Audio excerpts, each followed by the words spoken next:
बीज नित निगम कल्प फल परमानंद सुधा रस में गल परमानंद सुधा रस में गल लीला रते रस रस निधान की आरती रति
सजन्तत्र पूर्वे साध्याः सन्ति देवाः हरिः ओम् एकदन्ताय विद्महे वक्रतुण्डाय धीमहि तन्नो दन्ति प्रचोदयात् हरिः ओम् नन्दनन्दनाय विद्महे यशोदानन्दनाय धीमहि तन्नो श्रीकृष्ण प्रचोदयात् हरिः ओम् श्रीवृषभानुजायै च विद्महे श्रीकृष्णप्रियायै च धीमहि तन्नो श्रीराधा प्रचोदयात् नानासुगन्धिपुष्पाणि यथा कालोद्भवानि च पुष्पाञ्जलिमया दत्त गृहाण परमेश्वरा ओम पुराणपुरुषोत्तमाय नमः मंत्रपुष्पाञ्जलिं समर्पयामि। बोले भागवत भगवान की जय, बोले वृंदावन बिहारी लाल की जय, बोले व्यास जी महाराज की जय, बोले सुखदेव जी महाराज की जय, सत्य सनातन धर्म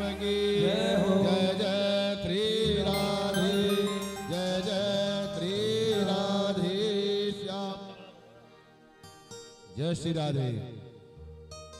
आज श्रीमद् भागवत के तीसरे दिवस में श्रीमद् भागवत महोत्सव के उपलक्ष्य में आयोजक श्री परशुराम जी झा एवं समस्त परिवार सभी भक्तों उपस्थित यहाँ जितने पंडाल में सभी भक्त हैं, सभी भक्तों को राधे राधे। और जो मिथिला कुंज यूट्यूब चैनल के माध्यम से श्रवण कर रहे हैं, देश विदेश में बैठे हुए भक्तों को सभी को राधे राधे। व्यास मंच पर विराजमान प्रातः स्मरणीय वैष्णव गुण भूषण परम पूज्य श्री महामंडलेश्वर श्री किशोरी शरण जी महाराज के चरणों में वंदन। श्री महाराज जी के द्वारा वृंदावन धाम मिथिला कुंज आश्रम में जो भी गए होंगे, वृंदावन धाम में मिथिला कुंज आश्रम में कई प्रकार के सेवा प्रकल्प महाराज जी के द्वारा चल रहे हैं। वृंदावन में जो वृंदावन में जाएंगे तो मिथिला कुंज एक दिव्य स्थान है वृंदावन का। वहां कई प्रकार की सेवा प्रकल्प चल रहे हैं जो गत 31 वर्ष से अखंड युगल नाम संकीर्तन चल रहा है मिथिला कुंज आश्रम में। अगर नाम भगवान की महिमा देखनी है तो जाकर के वृंदावन जाइए और मिथिला कुंज आश्रम में देखिए। जो 31 वर्ष से राधे कृष्णा कृष्णा कृष्णा राधे राधे, राधे श्याम राधे श्याम, श्याम श्याम राधे राधे, आज 31 वर्ष से आश्रम का चल रहा है। और एक संकल्प महाराज श्री ने और लिया है जो अद्भुत संकल्प है। आज तक किसी ने इतने वक्ता हुए बड़े से बड़े भागवत को आज पुस्तक के रूप में सब देख रहे हैं, लेकिन मंदिर के रूप में आज तक भागवत का दर्शन किसी ने नहीं आज किया है। लेकिन महाराज श्री वृंदावन मिथिला कुंज के प्रांगण में श्रीमद् भागवत मंदिर का निर्माण करा रहे हैं, जिसमें 18,000 श्लोक शिलालेख होंगे।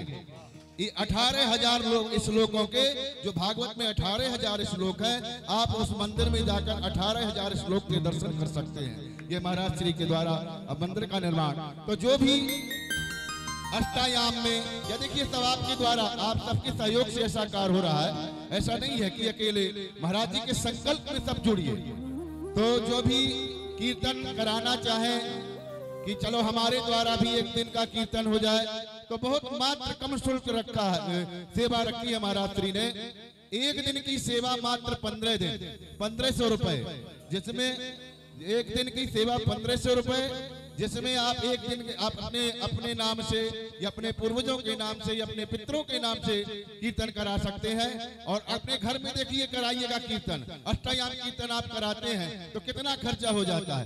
लेकिन महाराज श्री ने 1500 रुपए सेवा, एक दिन की कीर्तन चलेगा और एक संत का भोजन भी आपके द्वारा होगा। और आजीवन सदस्य जो बनना चाहे, मिथिला कुंज आश्रम से जुड़ना चाहे कि हम आजीवन हमारे नाम से कीर्तन चलता रहे मिथिला कुंज आश्रम में, आजीवन हमारे नाम से एक साधु ब्राह्मण का भोजन होता रहे, तो उसका मात्र 21,000 रुपए रखा गया है। तो आजीवन आपके नाम से कीर्तन होगा और आपको संस्था के द्वारा प्रमाण पत्र भी मिलेगा। तो जब भी आप मिथिला कुंज आश्रम जाएंगे तो 3 दिन का वहां ठहरने की व्यवस्था और घूमने की व्यवस्था आपको प्राप्त होगी। और जो भी भागवत मंदिर में सहयोग करना चाहे कि हमारे द्वारा भी भागवत मंदिर में 1 ईंट का भी सेवा हो जाए, तो मात्र 1 ईंट की सेवा 1100 रुपए रखी गई है। और एक श्लोक अगर लिखाना चाहे कि अपने पूर्वजों के निमित्त, पितरों के निमित्त, देखिए भागवत का तो आधा ही श्लोक भी अगर आपने श्रवण कर लिया, दर्शन कर लिया, उसी से पवित्र हो जाता है। तो एक श्लोक की सेवा मात्र 5100 रुपए रखा गया है, जो शिलालेख किया जाएगा। तो जो भी इसमें सेवा करना चाहे वो आकर के हमसे संपर्क कर सकते हैं और सेवा राशि भेज सकते हैं ये यूट्यूब के चैनल के माध्यम से। अब आइए तीसरे दिवस की कथा में महाराज श्री के चरणों में वंदन करेंगे कि तीसरे दिवस की कथा सुनाकर हमें प्रदान करें महाराज श्री। जय श्री राजा।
विज्ञानवाराणिधि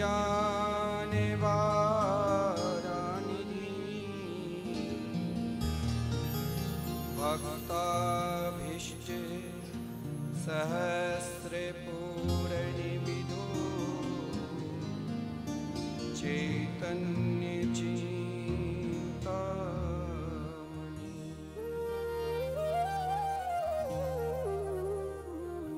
सद्वृङ्गे प्रसिद्धे विष्णुभक्तिनलिनी व्याकोऽसि हेतुदय शुष्माकं कुरुतां भवार्ति समनं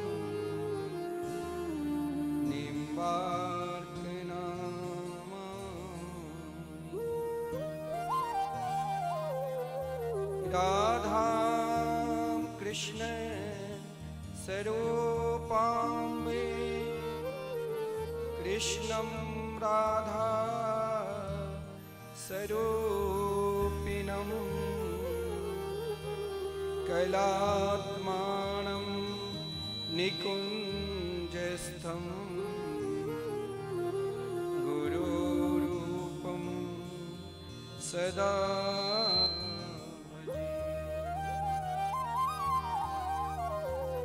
वाञ्छा कल्पतरुभ्यश्च कृपा सिन्धुभ्यः एव च पतितानां पावनेभ्यो वैष्णवेभ्यो नमो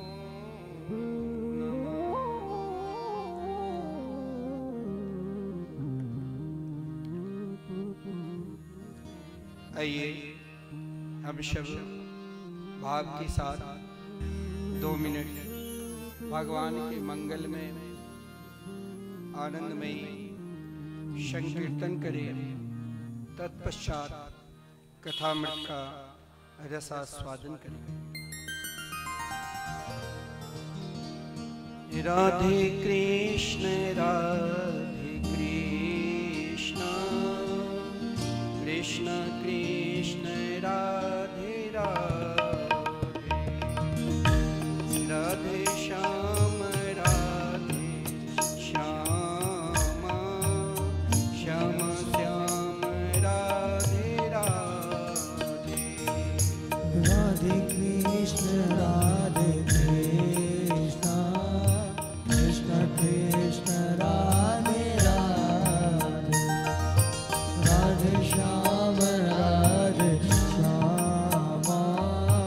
श्याम श्याम राधे राधे राधे कृष्ण कृष्ण कृष्ण राधे राधे राधे श्याम श्याम श्याम राधे राधे राधे कृष्ण कृष्ण कृष्ण राधे राधे राधे श्याम श्याम श्याम राधे राधे राधे बड़े भाव से मीठी मीठी तालियां हरि बोल।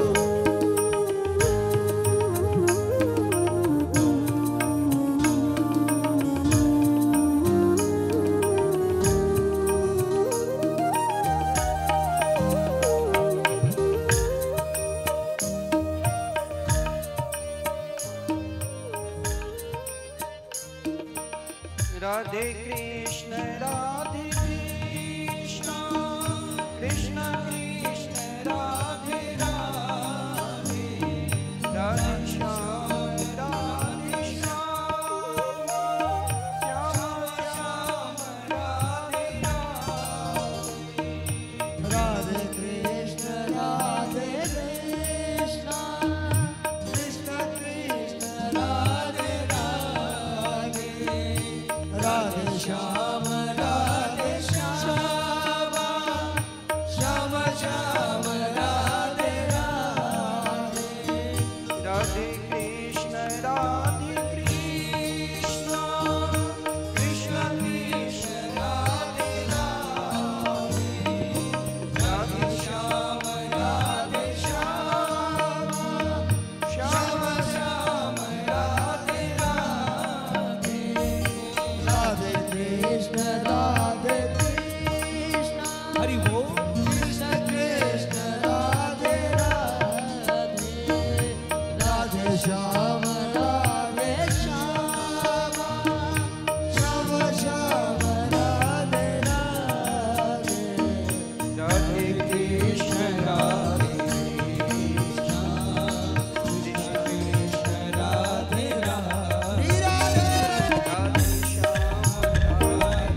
श्री सद्गुरुदेव भगवान की जय हो। श्रीमद्भागवत महापुराण की जय हो। श्री सुखदेव जी महाराज की जय हो। समस्त ग्राम बस्ती की जय हो। श्री भैरव बाबा की जय हो। श्री हनुमान जी महाराज की जय हो। जय जय श्री राधे, जय जय श्री राधे।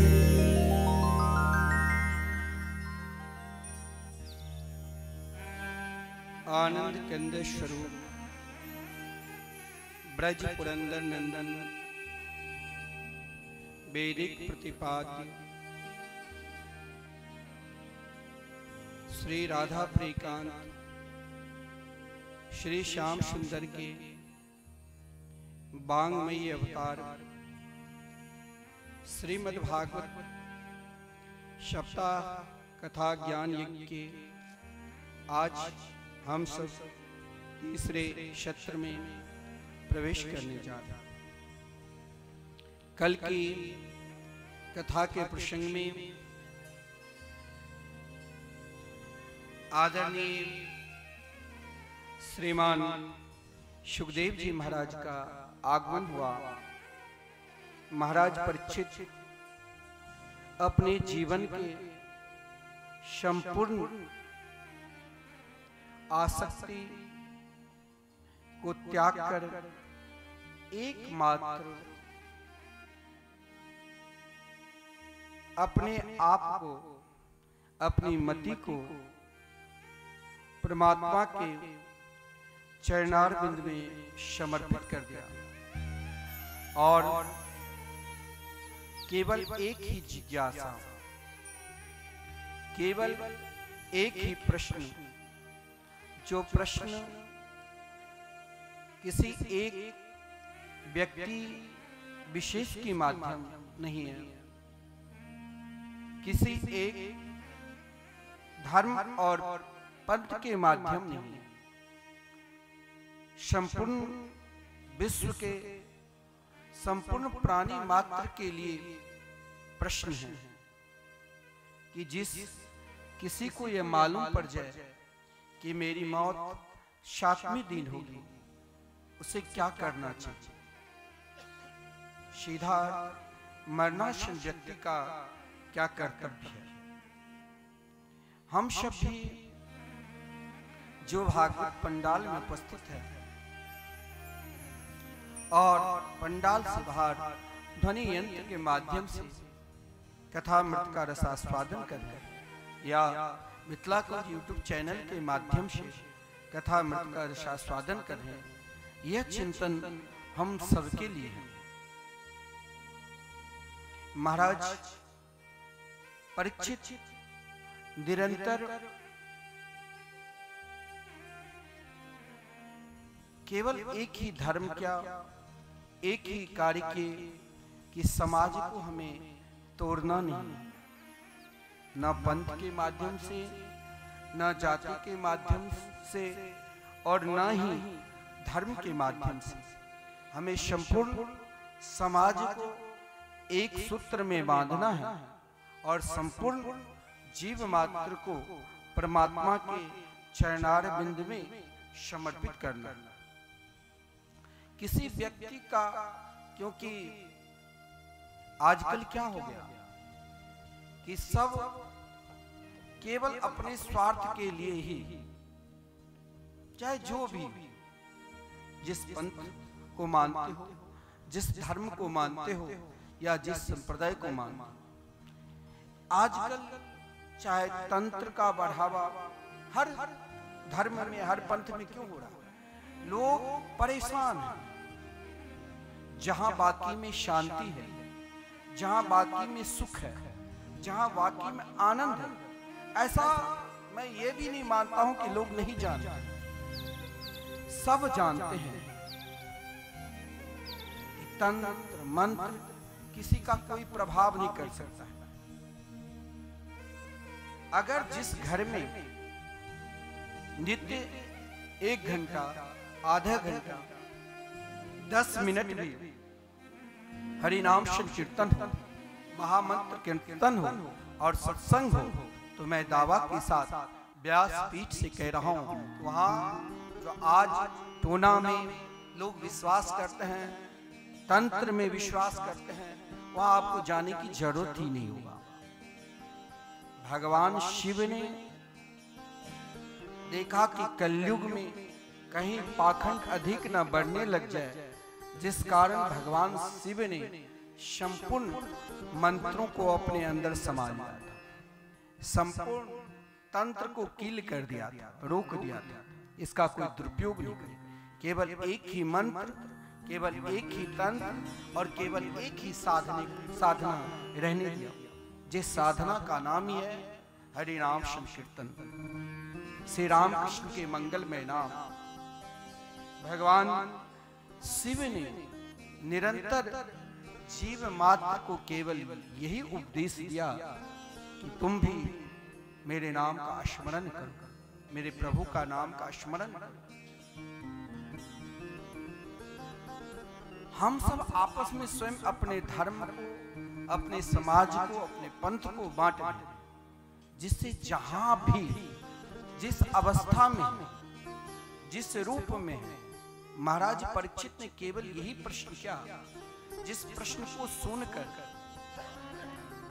आदरणीय श्रीमान सुखदेव जी, जिसके अंदर त्याग भी कम नहीं था और जिसके अंदर शक्तियां भी कम नहीं थी, जो स्वयं अपने योग बल के प्रभाव से माता के गर्भ में 12 वर्ष तक निवास कर सकता है। संसार की कोई बालक और कोई माता में शक्ति है? ऐसे परम योगी थी और उनके योग के सिवा आजकल कई लोग कहते अरे ध्यान करो। मैं कहता हूं तुम ध्यान से क्या, सही में आपका ध्यान सत्य का ध्यान है और सत्य का ध्यान एकमात्र परमात्मा के मंगलमय नाम है। कई लोग ध्यान करते हैं, आजकल ध्यान का भी शिविर लगने लग गया है, तंत्र का भी शिविर लगता है कि इस तंत्र का उपयोग करने से या घर में जो कोई तुम्हारी बात नहीं मान रहे हैं ये मिल जाएगा। ध्यान का भी शिविर। एक जगह मेरे को भी कहीं बुलाया कि चलो, मैं किसी भक्त के पास गया था दिल्ली में, तो कहा कि आइए यहाँ ध्यान चल रहा है। मैं गया तो वहाँ एसी चल रहा था, बंसी के स्वर चल रहे थे और वहाँ 90% लोग चैन से सो रहे थे और वो कहा ध्यान लगाओ। अरे मूर्ख, तुम ध्यान से तब तक उस तत्व को नहीं प्राप्त करोगे जब तक तुम स्वयं उसमें नहीं डूबो। आदरणीय श्रीमान सुखदेव जी महाराज उन ध्यान में भी मग्न था। ऐसा नहीं जो चलते नहीं, हर गृहस्थ के द्वार पर भी रुकते थे, लेकिन उनका ध्यान, आजकल कहते कि भाई ध्यान के समय अगर तुमने बात कर दिया या तुम कहीं अधिक भीड़ में एकत्रित रहोगे तो ध्यान होगा ही नहीं। लेकिन आदरणीय श्रीमान सुखदेव जी सभी के द्वार पर जाते थे, उतने ही देर, जितने देर तक गौ के दूध निकाले जाते थे, 5 से 6 मिनट ध्यान में भी तटस्थ था। और उनका ध्यान ऐसा, जब उनके पिता जन्म लिया, भगवान ने स्वयं कहा कि आपका ध्यान तटस्थ है, जो ध्यान के प्रबल से माता के गर्भ में 12 वर्ष तक निवास कर सकता है। और जिसे स्वयं भगवान कहे, सबके ऊपर ब्रह्मा की सृष्टि में ऐसा कोई नहीं है जो ये कह दे कि हम मोह और माया से दूर हैं। जो ये कहे अब मेरे अंदर मोह नहीं है, समझ लेना सबसे अधिक इसके अंदर मोह है। मोह नहीं है तब वो किसी काम की भी नहीं। जो यह कह दे अब हमें माया तनिक सता नहीं रही है, मोह और माया तो केवल भगवान। जब आदरणीय श्रीमान सुखदेव जी से कहा आप निरंतर मेरे नाम का स्मरण कर रहे हो, मोह भी रहेगा, माया भी रहेगी, लेकिन मेरी माया आपको कुछ नहीं कर पाई। मोह तो इतना हुआ जब महाराज परीक्षित ने प्रश्न किया कि मरणासन व्यक्ति का क्या कर्तव्य है। इतना सुख हुआ, इतना आनंद हुआ, जो भागवत में जब आदरणीय श्रीमान सुखदेव जी ने प्रारंभ किए तो महाराज परीक्षित के प्रश्न सुनकर कहा, महाराज तुम्हारे अंदर त्याग है। जो पिता अपने पुत्र के रोकने के लिए नाना प्रकार के प्रयास किया, और आजकल महाराज कोई स्वयं को वृक्ष से बोल सकता है तो सबसे बड़ा तांत्रिक होगा, लेकिन सुखदेव जी की ओर से संपूर्ण जड़ और चेतन एक साथ कहने लगे, पुत्रो हम, पुत्रो हम। पिता प्रणाम क्या कि ऐसे महापुरुष पुत्र को मैं कहां ढूंढूं। लेकिन महाराज परीक्षित की मति को देखकर, महाराज परीक्षित की निष्ठा को देखकर, जो मतीन कृष्ण ने अपने आप को श्री कृष्ण चरणारविंद में समर्पित हो चुके थे, ममता जहो संपूर्ण ममता को त्याग कर अपने संपूर्ण जीवन की बागडोर श्री कृष्ण के चरणारविंद में समर्पित कर चुके। बहुत लोग कहते हैं भगवान कहाँ मिलता है, भगवान तो आने के लिए तैयार है, मिलने के लिए तैयार है, लेकिन तुम्हारे अंदर क्या ये कार्य है कि भगवान को बुलाने के लिए आपके अंदर भी कुछ होना चाहिए। और ये सबसे बड़ा यही है, चाहे आप कहीं भी रहो, आसक्ति और ममता की त्याग नहीं हो। लेकिन महाराज परीक्षित ने सर्वप्रथम ममताम जहो, ममता को त्यागा, और फिर ममता को त्यागने से पूर्व मतीन कृष्ण ने अपने आप अपनी बुद्धि को एकमात्र श्री कृष्ण के चरणारविंद में समर्पित कर दिया। और देखिए, चार चीजें आज भी आपके हृदय में हैं, तो आपको जरूर एक दिन परमात्मा के दर्शन। और सबसे अधिक है श्रद्धा जब आपको परिपूर्ण हो जाएंगे तभी तो आप महामना हो। और महाराज परीक्षित के चार उपाधि आदरणीय श्रीमान सुखदेव जी ने। और जब महाराज परीक्षित ने प्रश्न किया कि व्यक्ति का क्या कर्तव्य है, आज हम सब उलझ चुके हैं। चाहे मन में ऐसा ऐसे विचलित भाव हो गया कि हम क्या करें क्या नहीं करें, लेकिन उन उलझना को छोड़कर एकमात्र एक जगह उलझ जाओ, जिस पर विश्वास हो। मैं ये नहीं कहता हूं कि आपका विश्वास कहीं से तोड़ रहा हूं। जिस देवी देवता जिस इष्ट पर विश्वास हो, उसमें ये चार काम जरूर करना। उनमें पूर्ण रूप से अपने आप को समर्पित हो जाना, अपनी बुद्धि को फिर इधर उधर नहीं भटकाना, फिर पूर्ण रूप से महाराज ममता उसी में लगा देना, फिर श्रद्धा रखना, और फिर जब आप श्रद्धा से परिपूर्ण हो जाओगे फिर उस तत्व की प्राप्ति। परंतु ये सब नितांत असंभव है। आज आप एक लोटा जल भोले बाबा पर चढ़ाते हो, काम नहीं बना, छोड़ दिए। आप एक लोटा जल तुलसी में चढ़ाते हो, काम नहीं बना, टीवी पर देखा अमुक तांत्रिक ये कहा, अब ये करूंगा। कोई कहता है बेलपत्र में शहद मिलाकर चढ़ाओ, तो कोई कहता है बेलपत्र में अक्षत मिलाकर चढ़ाओ। हम वहीं उलझ चुके। स्वयं को हमें क्या करना चाहिए? जिस दिन यह अनुभव होने लग जाएगा कि स्वयं को हमें क्या करना चाहिए, उस दिन आत्मा से एक ही आवाज, क्या कि हम आए थे प्रभु के भजन करने के लिए, फिर हम कहां उलझ चुके। लेकिन महाराज परीक्षित को सब कुछ रहते हुए भी उनके अंदर त्याग को देखकर आदरणीय श्रीमान सुखदेव जी को कहना पड़ा, वरियानेशा ते प्रश्न। आपका जो प्रश्न है, कभी कोई से किसी से कोई प्रश्न करता है तो उसे कहते भाई दूर हो जाओ, तुम्हारा प्रश्न प्रिय नहीं। लेकिन महाराज परीक्षित ने जब आदरणीय श्रीमान सुखदेव जी से प्रश्न किया तो गदगद होकर बोले कि आपका प्रश्न आनंददायक है, आपका प्रश्न संपूर्ण शास्त्र के सार तत्व है। लेकिन महाराज व्यक्ति सोचते सोचते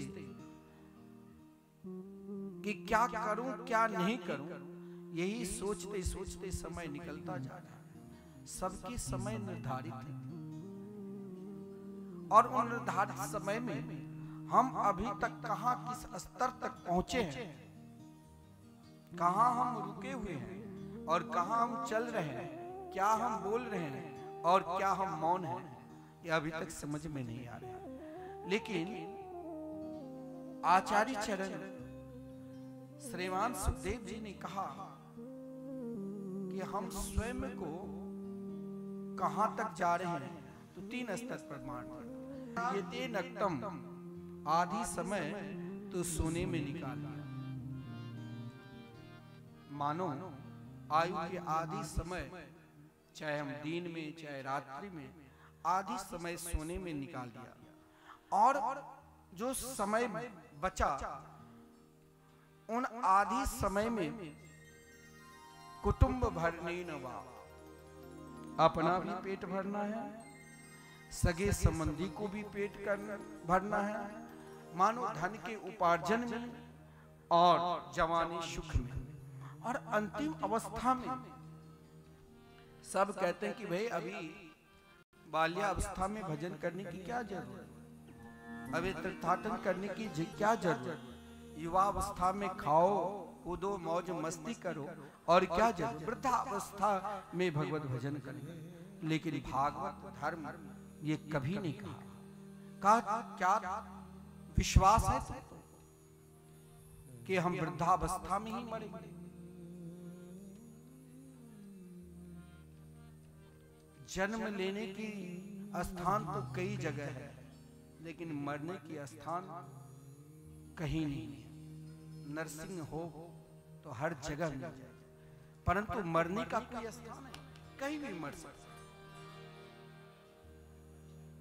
फिर भी हम ना जाने धनोपार्जन के लिए कई से मित्रता भी कर लेते हैं, कई से शत्रुता भी कर लेते हैं, और वही मित्रता और शत्रुता के कारण समय निकल जाता है, हम पहचान भी नहीं पाते हैं ये मेरे मित्र है, ये मेरे शत्रु है, कि परमात्मा ही हम सबके हैं, हम पहचान नहीं पाते।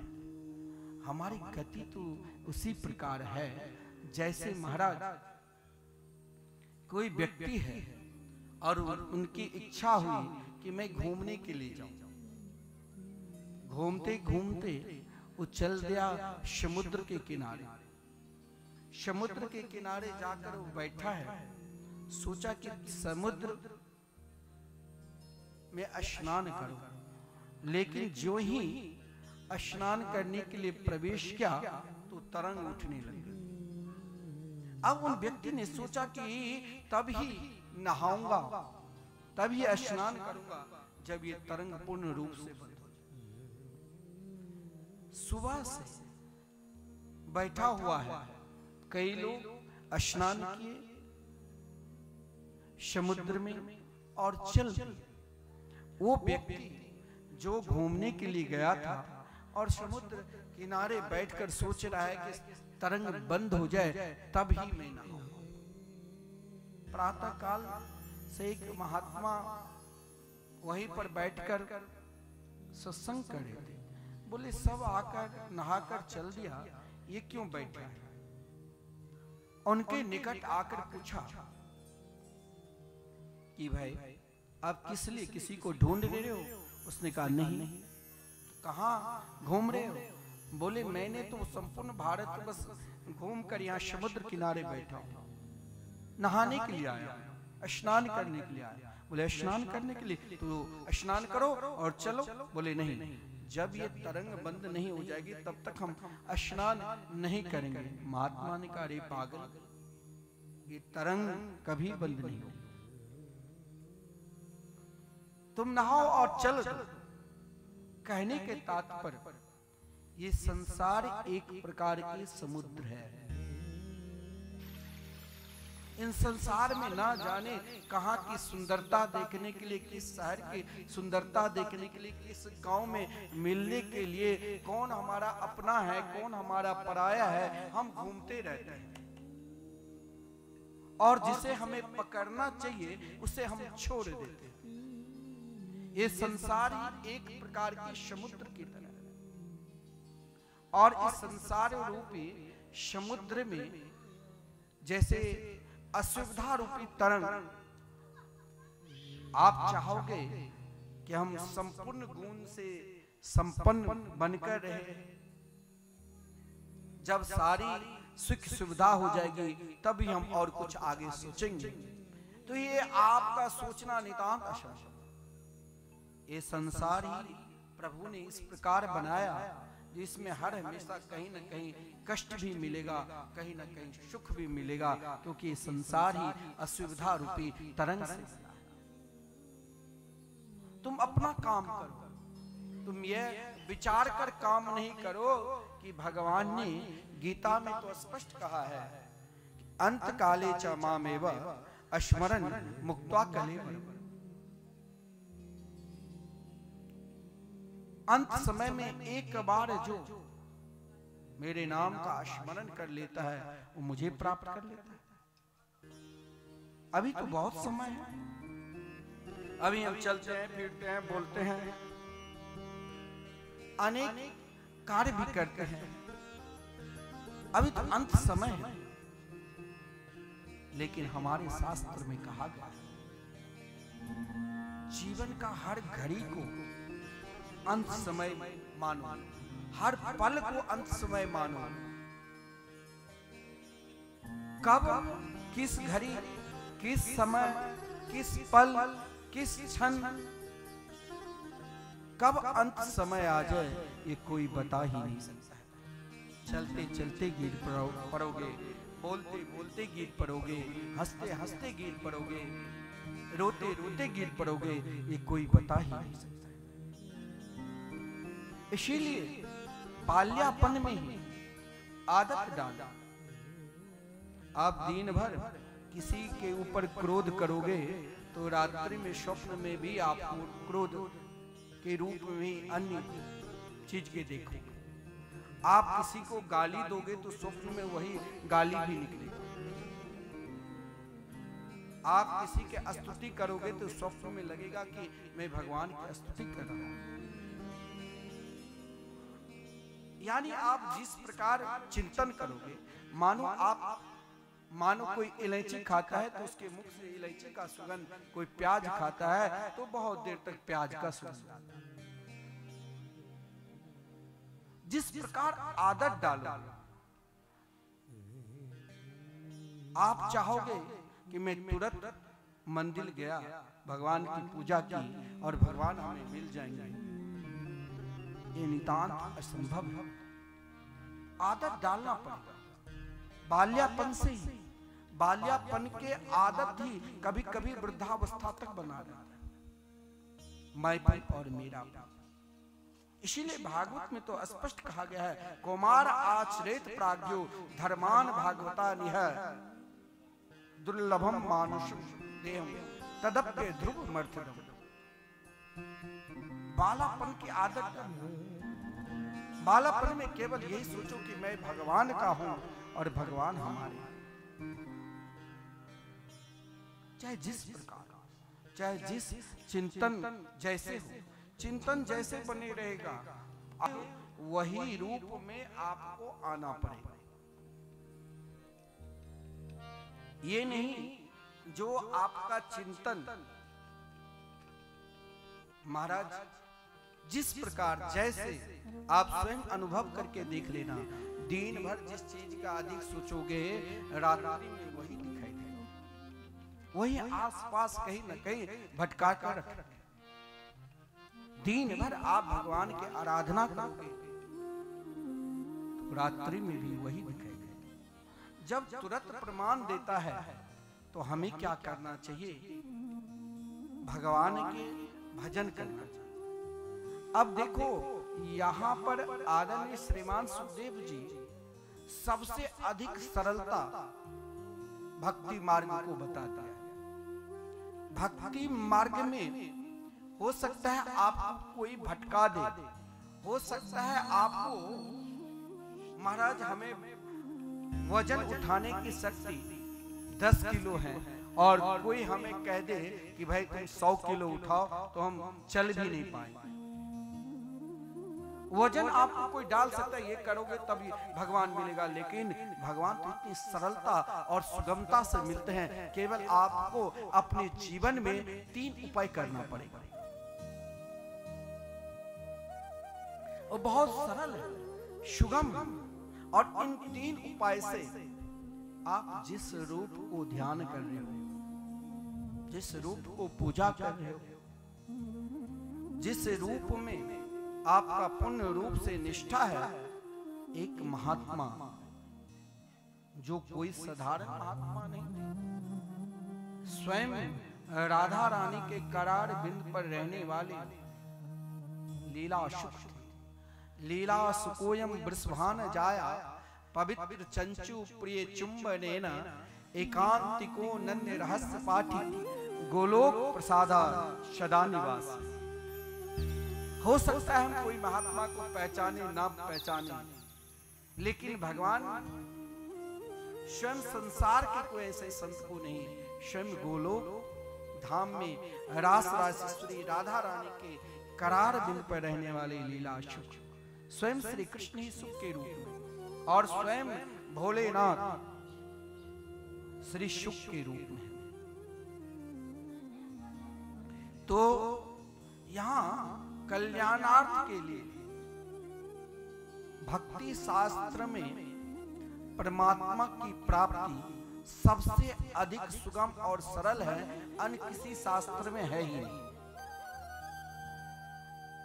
लेकिन हम क्या कहते हैं, घर में किसी के बार बार खांसी हुई तो मन में सोचते हैं अरे पड़ोसी ने तंत्र कर दिया, कोई बीमार पड़ गए तो पड़ोसी ने जो आपसे कमजोर है हम उसे कहते हैं अरे ये जरूर तंत्र मंत्र सीखा, क्योंकि अभी तक हमने भगवान पर विश्वास ही नहीं किया।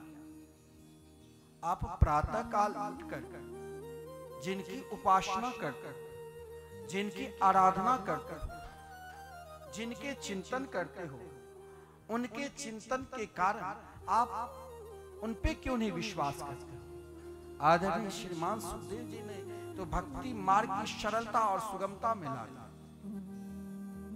घर और परिवार में रहकर भी आप भगवान को प्राप्त कर सकते हैं, इतनी सरल और सुगम भक्ति मार्ग है। और इसके लिए आपके जीवन में 3 कार्य करना पड़ेगा। आदरणीय श्रीमान सुखदेव जी ने कहा तस्मा भारत सर्वात्मा भगवान ईश्वरो हरि श्रोतव्य कीर्तितव्यश्च अस्मर्तव्य चिक्षता।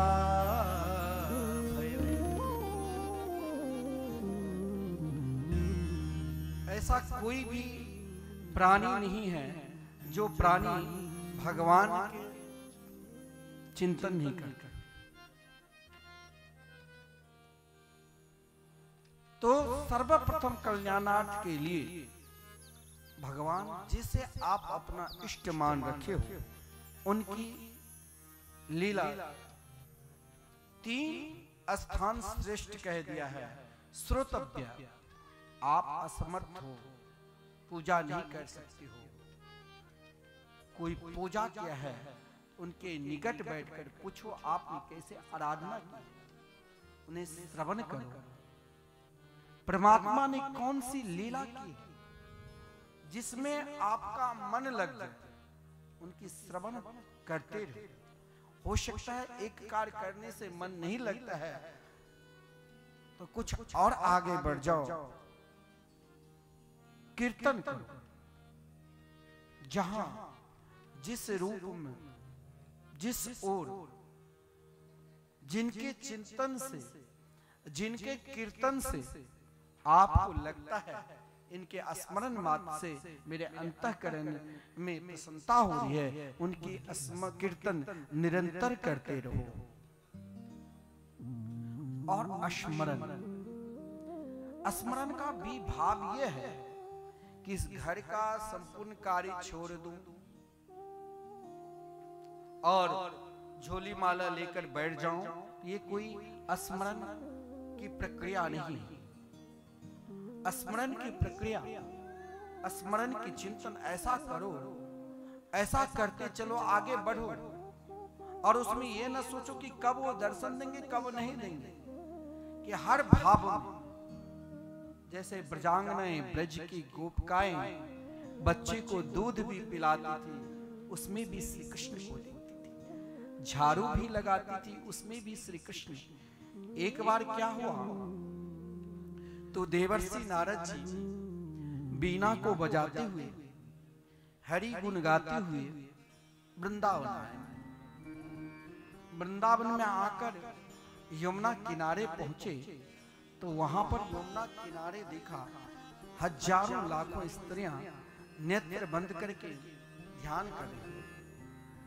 देवर्षि नारद जी उन स्त्रियों के पास, उन गोपियों के पास जाकर कहा, हे ब्रजांगनाएं, आप सब के सब किसके ध्यान कर रहे हैं, किसके चिंतन कर रहे हैं? तो ब्रजांगना कह रही है, हम कोई और ध्यान नहीं, मैंने शास्त्र में सुना है कि जिसके ध्यान किया जाता है वो दर्शन देते हैं। हम केवल ध्यान इसीलिए आज कर रहे हैं क्योंकि देवर्षि नारद जी को आश्चर्य लगा, बड़े बड़े योगी यति सन्यासी इसीलिए ध्यान करते हैं कि परमात्मा के दर्शन हो, लेकिन इन गोपियों के द्वार पर तो भगवान महाराज इनके झूठन गोरस को भगवान साक्षात परब्रह्म खाया, ये कौन सा ब्रह्म के ध्यान करते? उन गोपियों ने कहा, मैं एक क्षण के लिए रुकना चाहता हूं, ठहरना चाहता हूं कि कृष्ण, श्री कृष्ण स्मरण मुझसे ना हो, इसीलिए मैं ध्यान कर रही हूं ताकि वो मेरे हृदय से निकल। दुनिया ध्यान कर रही है कि प्रभु मेरे हृदय में आवे, उन गोपियां ध्यान कर रही है कि मेरे हृदय से चले जाए। मैं रसोई भी बनाती हूँ तो सामने आ जाता है, मैं पानी भरने के लिए भी जाती हूँ तो सामने, पानी कुआं में पानी भरने के लिए जाती है, लेकिन कृष्ण चिंतन करके, कृष्ण स्मरण करके अब स्वयं को बाल्टी भून कर अपने बच्चे को ही बांध कर डुबोने लग जाती। तो भगवान आकर रसोई बनाती है, उन रसोई में महाराज बना रही है हलवा, तो उसमें डालना चाहिए चीनी, तो डाल देती है नमक। दूध दूध रही है तो दूध दूने वक्त उनकी ऐसी चिंतन है, स्मरण है, जो महाराज दूध पात्र में दूना चाहिए लेकिन पात्र को भूल कर लगता है कृष्ण ही दुग्धपान करें। ये है चिंतन।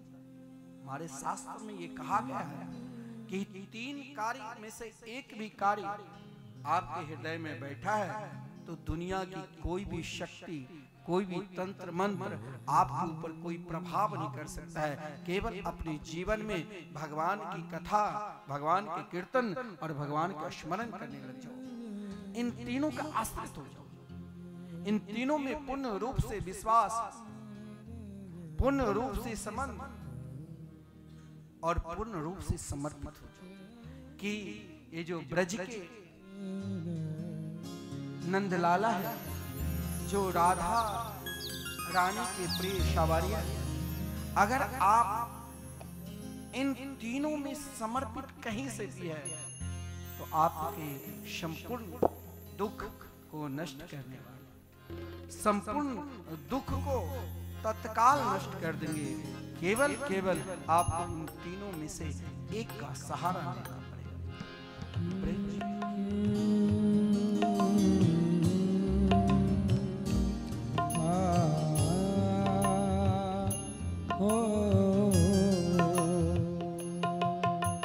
ब्रज के नंदलाला,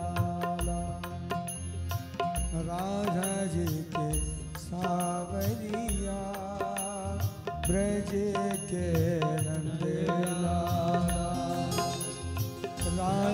के सावरिया सब दुख दूर हुए जब तेरा नाम लिया। सब दुख दूर हुए जब तेरा नाम लिया। ओ ब्रज के नंद दादा राधा जी के सावरिया सब दुख दूर हुए जब तेरा नाम लिया। सब दुख दूर हुए जब तेरा नाम लिया।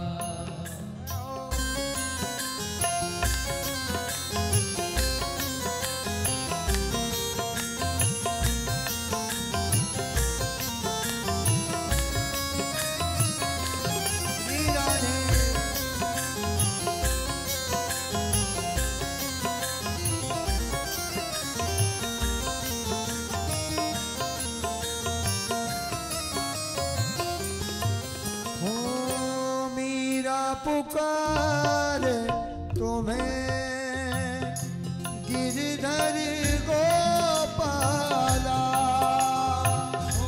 मेरा पुकार तुम्हें गिरधर गोपाला।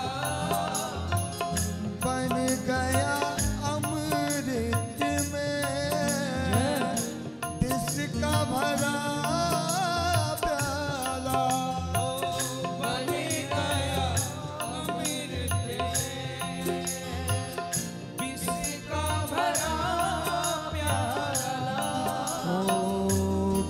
का भरा प्याला।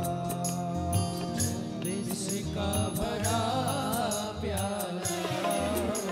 कौन मिटाए उसे जिसे तूने राख लिया। सब दुख दूर भये जब तेरा नाम लिया। ब्रज के लाला राधा जी के सावरिया सब दुख दूर हुए जब तेरा नाम लिया। जगा मा पगा मा पानी दा नी दा नी दा नी दा पगा मा पगा रे रे गा रे दा नी जगा मा पानी दा गा रे दा नी दा पगा मा पगा मा पानी दा।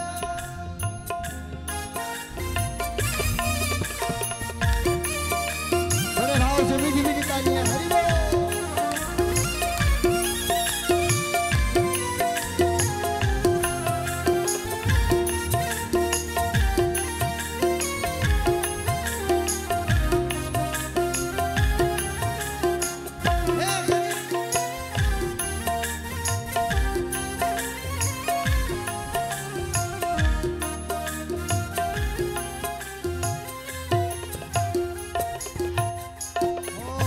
जब तेरे को कुल में आई विपदा भारी। जब तेरे गोकुल में आई विपदा भारी।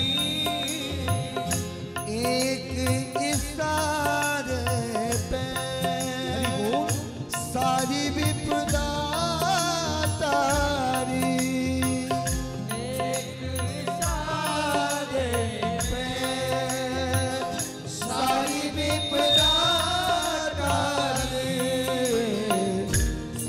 विपदाता रे मुड़ गया गोवर्धन जिसे तूने उठा लिया। सब दुख भये जब तेरा नाम लिया। रज के नंद लाला राधा जी के सावरिया,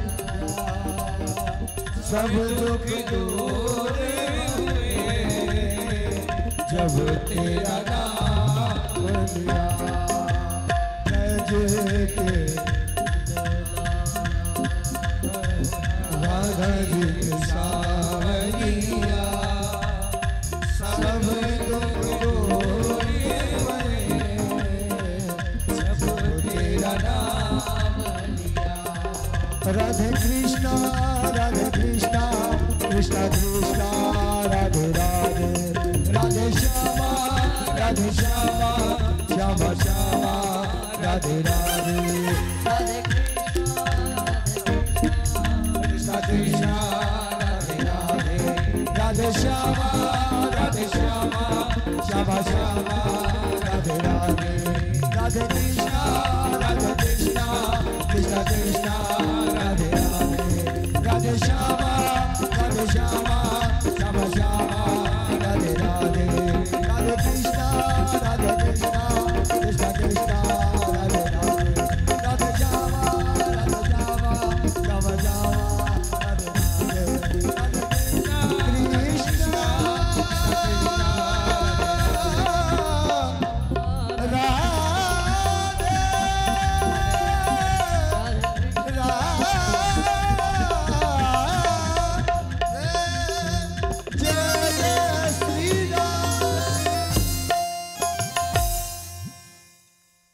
केवल अपने आप को समर्पित होना और समर्पित होकर आप स्वयं को चाहोगे कि हम ध्यान के बल से भगवान को प्राप्त कर लें। इसके लिए 4 चीज अति आवश्यक है। ध्यान आप तब ही कर सकते हो जब तक इन 4 पे विजय है।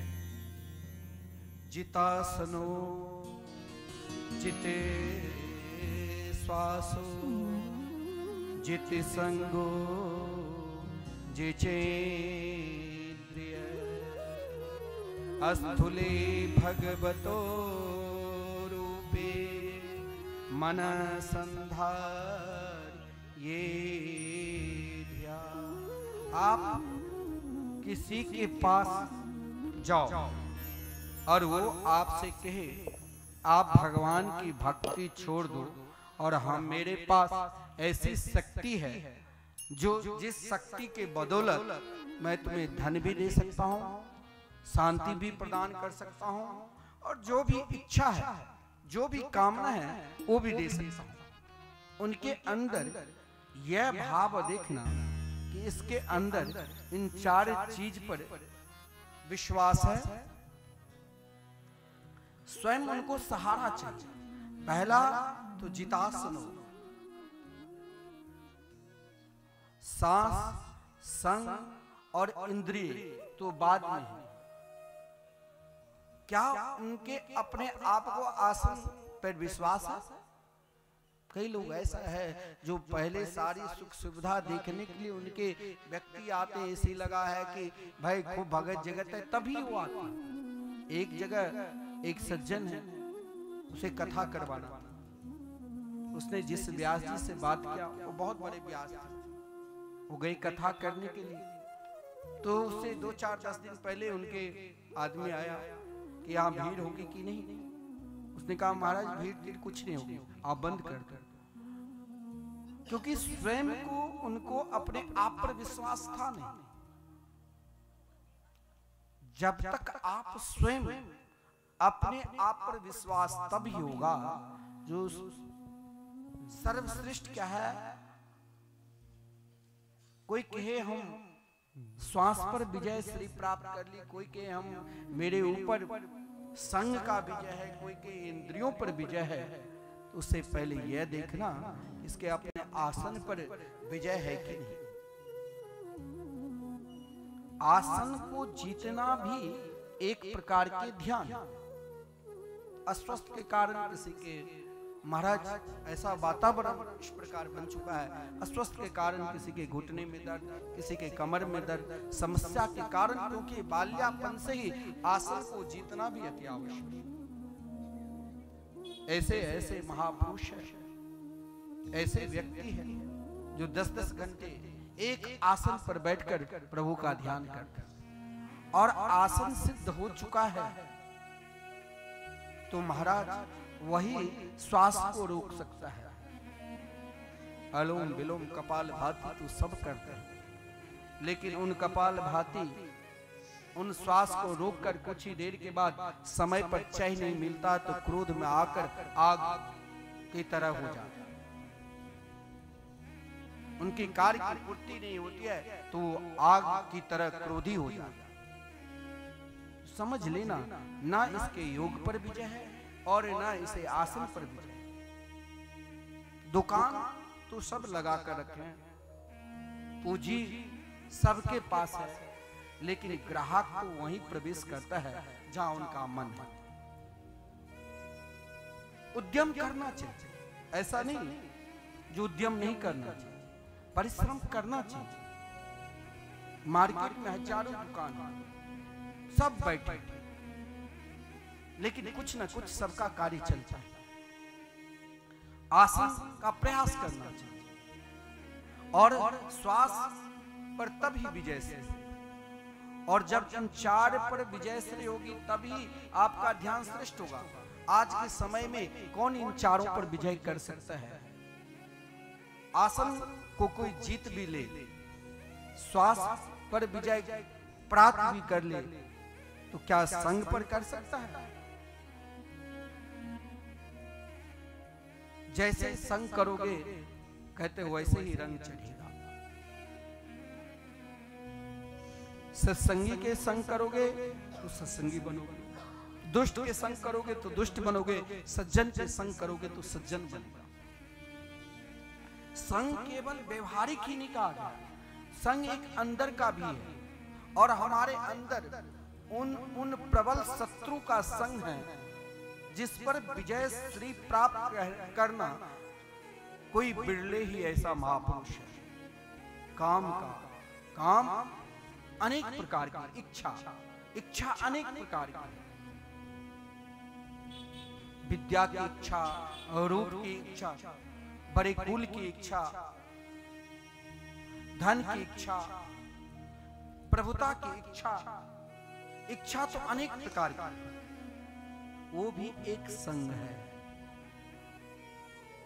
और जिस कारण बाहर की संग, कोई कह दे भाई ये गलत व्यक्ति, इसे दूर रहो, माता पिता ने और स्वयं को लग रहा है कि ये गलत है, इसे दूर रहना चाहिए, हम उससे तो दूर हो सकते हैं, लेकिन हमारे अंदर की जो संग है,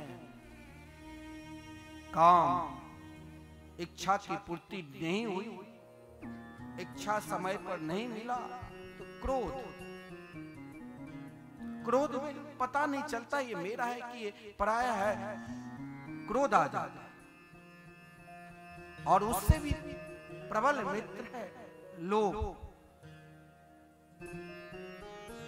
इन संग को त्याग करना, कहना और छोड़ना कोई बिरले के अंदर ही हो सकता है।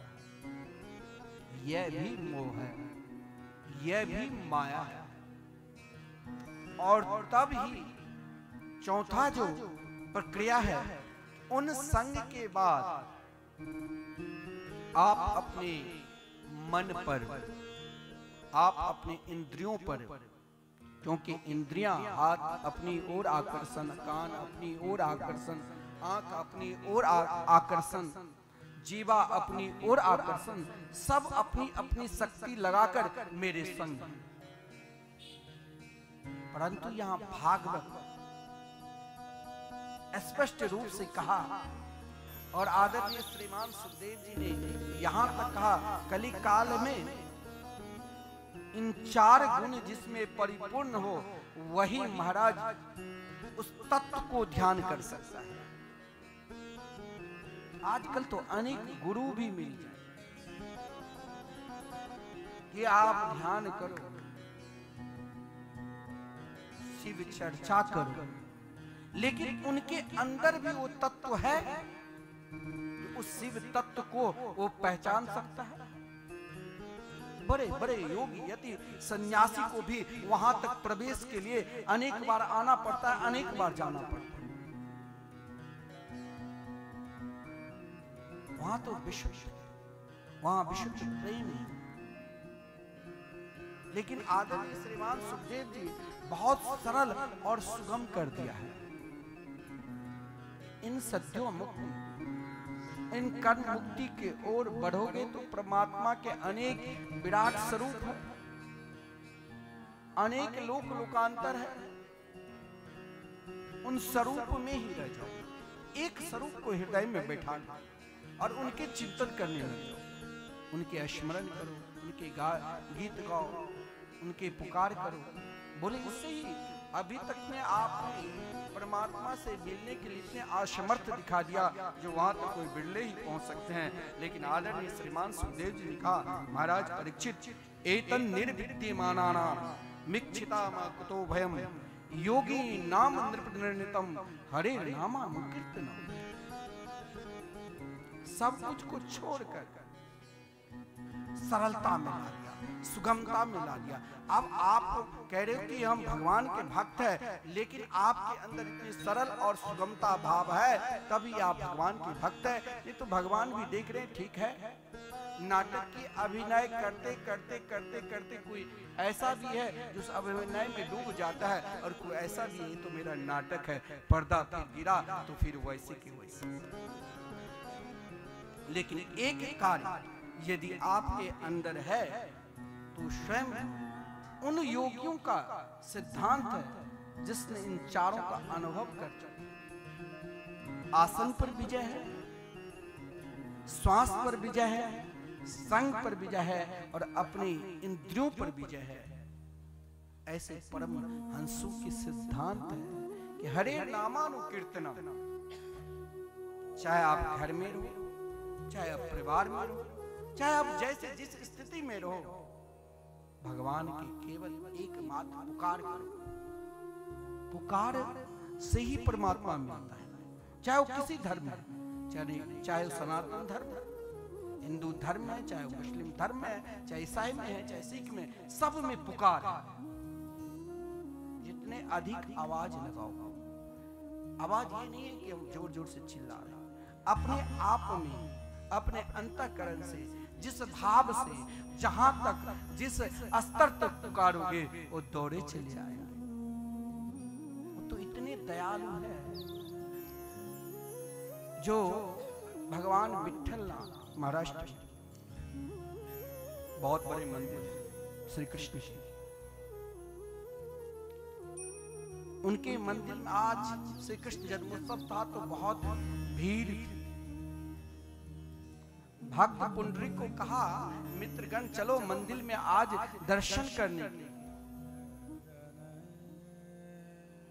सब उनके साथ बहुत सारे मित्र थे, मंदिर पहुंचे। मंदिर में भयंकर भीड़ थी, एक दूसरे के ऊपर धक्का मुक्की चल रहा था।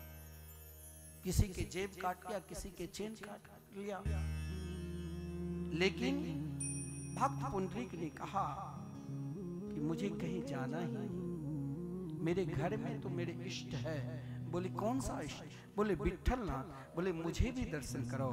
बोले यही मेरी बीमार माँ जो है, इस बीमार माँ को मुझे सेवा। और भक्त पुंडरीक अपनी माँ की पैर दबा रहे थे और हरिनाम संकीर्तन कर रहे थे, महामंत्र के संकीर्तन कर रहे थे। विट्ठलनाथ मंदिर में लाखों की भीड़ है। कोई जल चढ़ा रहे हैं, कोई पुष्प चढ़ा रहे हैं, कोई स्तुति गा रहे हैं, कोई उनको निहार रहे हैं। लेकिन जो विराजमान है वो चले गए कहां? एक छोटी सी झोपड़ी, जहां स्वयं वो मर्यादा पुरुषोत्तम भी है और लीला पुरुषोत्तम भी है। आज मर्यादा में की सेवा में, माता की सेवा में ये बालक लीन है।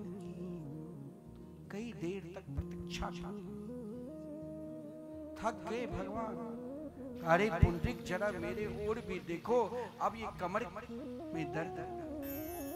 पुंडरीक भक्त ने कहे विठल नाथ आप देख नहीं रहे, उतना आदर सूचक ने बोला अगर सहारा चाहिए तो लो, एक ईंट निकट रख दिया, मैं अपनी मैया की सेवा कर रहा हूं। आज लग रहा है प्रभु ये छवि आज मैया अपनी माता में, आज बांके बिहारी के परमात्मा के दर्शन करें। केवल निष्ठा होनी चाहिए और केवल पुकार होनी। आपका पुकार जहां जिस ओर है, जहां समर्पित है, वहीं पर आपके लिए भगवान है, लेकिन उसमें विश्वास भटकने की जरूरत ही है ही नहीं, खोजने की जरूरत है ही नहीं, केवल पुकारने की जरूरत है। मंदिर में लाखों की भीड़ है और पुंडरीक के निकट विठलनाथ खड़े हैं, कमर पे हाथ रखकर सहारा लिया, क्योंकि अपनी माँ की सेवा कर। एक ओर हम मंदिर में भगवान की पूजा करते हैं, एक ओर माता पिता को लात गुरु जनों के अपमान करते हैं, बड़े को अनादर करते हैं, तो क्या भगवान मिल जाएंगे? फिर भी आपके अंदर वो बहुत दयालु है, बहुत कृपालु है, फिर भी आपके अंदर समर्पित भाव है। तो महाराज परीक्षित को आदरणीय श्रीमान सुखदेव जी ने कहा तुम किस लिए घबराओ? घबराओ नहीं, घबराने से काम चलेगा नहीं, विश्वास रखो, 7 दिन बहुत है। मैं इसी रूप से तुमको भगवान को प्राप्त करा, मानव रूप से ही हम भगवान हमें मिल सकता है। और अनेक वैसे 84 लाख योनि में 2 अरब 98 करोड़ जन्म जब हम जन्म लेते हैं, मरते हैं, तब मानव शरीर मिलता है। और यही मानव शरीर को प्राप्त करने के लिए देवता भी अपने आप को ललाई करते, इच्छा प्रकट करते हैं और कहते हैं ओ अमीशाम किम कार्य शोभनम। आश्चर्य आश्चर्य की बात है कि कौन से तीर्थ में जाकर कैसे तपस्या की, कौन से साधना, ताकि मैं भी भारतवर्ष में मानव बनकर आऊं और अपने आप को कल्याण करूं। केवल केवल हमें समर्पित होने की जरूरत है, और यह समर्पित भाव आपको किसी भी स्थिति में आ सकता है, बड़े में भी और छोटे में। कोई यह जरूरत नहीं है कि ये समर्पित भाव हमें आज ही आ जाए। विदुर जी जब तक पद पर थे, प्रधानमंत्री के पद पर, और उनके बीच में जहां राजा भी अंधा, उनके सलाहकार भी दुष्ट, और जहां सब केवल केवल उस बीच में पड़े हुए थे जहां महाराज केवल अंधा को और अधर्मी को चलता है। जिस घर में केवल धृतराष्ट्र कौन है, जो सब कुछ जानते हुए भी कि ये अधर्म है और ये धर्म है, अंधा है, तो वहां से हमारे हृदय से क्या प्रकट होगा? तो पाप। पाप चाहे पुत्र के रूप में आ जाए, चाहे पाप मित्र के रूप में आ जाए, चाहे पाप पति के रूप में आ जाए, चाहे पाप पत्नी के रूप में आ जाए, किस रूप में कैसा आ सकता है वो कोई नहीं बताता। तो पाप रूपी दुर्योधन वहां भी धैर्यवान, जिसके हृदय में धैर्य है, वो हर स्थिति में, हर परिस्थिति में विश्वास रखते हैं कि हमें परमात्मा जरूर दर्शन देंगे, हमें परमात्मा जरूर मिलेंगे। विदुर जी ने ऐसा नहीं है, धृतराष्ट्र को नहीं समझाया। धृतराष्ट्र ने कहा महाराज मैं जानता हूं आप मुझे सही कह रहे हैं, लेकिन करूं तो करूं क्या, पुत्र ने मुझे अंधा बना दिया। अब मेरे को ये समझ में आ ही नहीं रहा है कि धर्म क्या है, अधर्म क्या है। अगर आपने मुझे धर्म के विषय में समझाया तो मैं नहीं कह सकता हूं कि अब मेरी शक्ति कुछ है ही। जब घर में आपकी बात न चले, बड़े बुजुर्ग को सम्मान न करे, आदर न करे, तो समझदार को या तो उनसे हट जाना चाहिए या उनसे लड़ना चाहिए कि जब तक ये सही मार्ग पर न आए। विदुर जी ने धृतराष्ट्र को यही तो समझाया, लेकिन धृतराष्ट्र ने कहा मैं अंधा हो चुका हूं, यह उपदेश आज तो नहीं मानूंगा, समय आने पर मानूंगा। और वही धृतराष्ट्र जब विदुर प्रथम बार समझाने के लिए आया तो धृतराष्ट्र ने नकार दिया, और जब उनके 100 पुत्र मारे गए महाभारत के युद्ध में, तब बड़े आनंद के साथ भीमसेन के द्वारा अपमानित रोटी को खाता था, और भीमसेन की अपमानित रोटी को खाकर फिर भी मुस्कुरा रहा है। आहा, बहुत मुझे अब सेवा में 100 पुत्र मर चुके हैं, उस समय नहीं है भाव जगा, लेकिन एक महात्मा विदुर जी, वही विदुर जी जब 36 वर्ष तक तीर्थ यात्रा करके लौटे तो सोचा ये अंधा को भी मुझे समझाना है, तब ही तो मैं विदुर हूं, नहीं तो मैं भी इन्हीं अंधा की तरह ही अंधे बनकर रह जाऊंगा। धृतराष्ट्र के कभी कभी कल्याण के लिए सामने वाले आप पर नाराज भी हो जाए तो घबराना नहीं चाहिए। आप पर क्रोध अपना भी कभी कभी क्रोध करे और आपको सही मार्ग बता दे तो वहां घबराना नहीं चाहिए। आज विदुर जी ने जब उन धृतराष्ट्र को धिक्कारा कि वाह, जिस भीमसेन ने तुमको प्रणाम करने के लिए आया तो उसे तुम कुचलने की कोशिश की, वो तो धन्यवाद भगवान श्री कृष्ण के जो भीमसेन की रक्षा। आज उनके अपमानित रोटी को खा रहे हो, अब किसके लिए जी रहे हो? तुम्हारे सामने 100 पुत्र चले जाओ। देखिए, व्यक्ति के त्याग और व्यक्ति के अंदर वैराग्य दो कारण से, एक तो आपके अंदर उस स्तर तक पहुंच गए हैं, उस मार्ग तक पहुंच गए हैं जिस मार्ग में उतरना ही नितांत संभव है, वो उससे कहते हैं कृष्ण जन्य प्रेम। क्योंकि भगवान के समान इस संसार में अपना कोई है ही,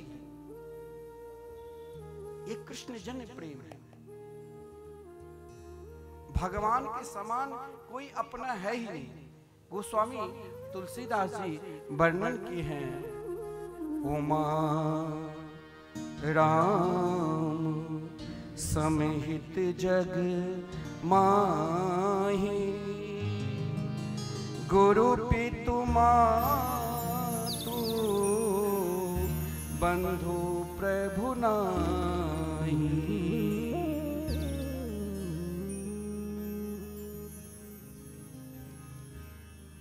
बड़ा सुंदर भाव है। भगवान के समान अपना कोई नहीं। यही बात भगवान ने गीता में भी कहा है, अच्युतः स्मृत मात्रेण। भगवान को याद करना ही, भगवान का स्मरण करना ही, भगवान का कीर्तन करना ही सबसे अधिक उनकी सेवा है। केवल अपने जीवन में याद करना, सब शांत हो जाइए, पत्र पुष्प फल उनको कुछ भी जरूरत नहीं,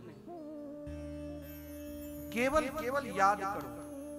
ना उसे रुपया चाहिए, ना उसे पत्र चाहिए, ना उसे पुष्प चाहिए, ना उसे नैवेद्य चाहिए, केवल पुकार सही होना चाहिए। द्रौपदी ने कुछ समर्पित नहीं किया था, द्रौपदी ने एकमात्र पुकारा।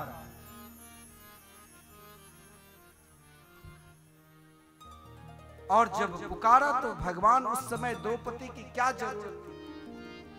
वस्त्र के तो वस्त्र के ही अवतार में आ गए। दुशासन थक कर हार गए।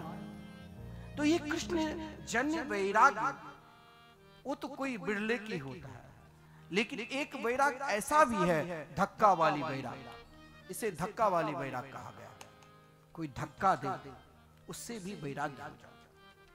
जैसे वही विदुर जी जब धृतराष्ट्र को समझाने के लिए प्रारंभ में आया था महाभारत युद्ध से पूर्व, तो धृतराष्ट्र ने कुछ समझा, उनके पुत्र बड़ी सभा में विदुर जैसे महात्मा का अपमान किया। कोई सम्मानित व्यक्ति का अपमान से क्या होता है, शास्त्र में कहा गया है, सम्मानित व्यक्ति का अपमान भी उससे आपका क्या फल मिलेगा, संपूर्ण पुण्य को नष्ट कर देगा।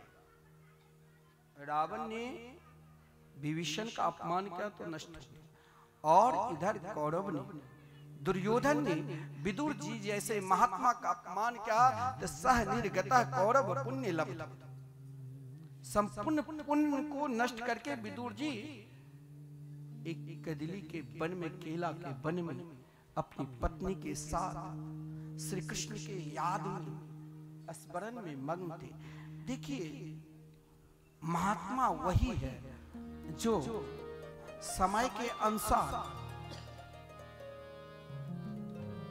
व्यक्ति के कल्याणार्थ के लिए, हित के लिए जो सही में उनका मार्ग है, चाहे उसके लिए उनको नाना प्रकार के कष्ट भी सहन करना पड़े तो करना चाहिए। आज विदुर जी 36 वर्ष तक यात्रा किया, यात्रा के उपरांत जब लौटे तो धृतराष्ट्र के हृदय को समझ गया कि इसके हृदय में प्रेम जन्य वैराग्य तो होगा नहीं, क्यों नहीं इसे धक्का दे।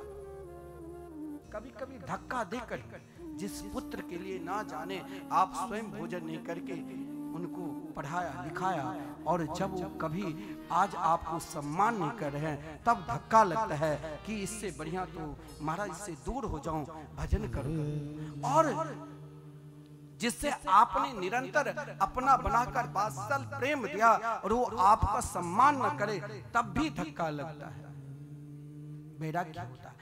आज धृतराष्ट्र को विदुर जी ने सोचा यहाँ जरूरत क्या है, इसके लिए कौन सी धक्का दूं, तो विदुर जी ने सोचा अरे धृतराष्ट्र ठीक हो, बोले महाराज अब तो चकाचक हूँ, आनंद में हूँ, बड़ा आदर के साथ पांचों पांडव मुझे सेवा कर। बोले हाँ बहुत अच्छा, बोले हाँ, बोले तुम जैसे निर्लज्ज संसार में। समय जा रहा है, समा बुझ गई, तब महफिल में रंग आया तो फिर वो महफिल किस काम की। तो महाराज का समय निकल गया, अभी भी अब बहुत कम समय है, तुम चलो मेरे साथ में साक्षात ब्रह्म परमात्मा से मिला दूंगा। बोले मैं अंधा हूं, बोले तुम अंधा हो लेकिन मैं तेरे सहारा हूं। और धृतराष्ट्र की पत्नी गंधारी दोनों को हरिद्वार में ले जाकर 7 दिन में भगवान को प्राप्त करवा दिया। वो विदुर जी जब श्री कृष्ण शांति दूत बनकर आए, संपूर्ण हस्तिनापुर के नर नारी सम्मान कर रहे हैं, लेकिन विदुरानी कृष्ण के लिए रो रही है। हे मोहन, हे मेरे गोविंद, आप कब तक रुलाओगे? मैंने सुना आपके पास निकट जो जाते उसे रुलाते रहते। आप तो हे मोहन मेरे हृदय में बस गए हैं, हे मेरे गोविंद मेरे हृदय में बस गए मेरे मन में मोहन, बस गए मेरे मन में लोक लाज कुल कान छूट गए, लोक लाज कान छूट गई, इनकी लगन लगन में ओ,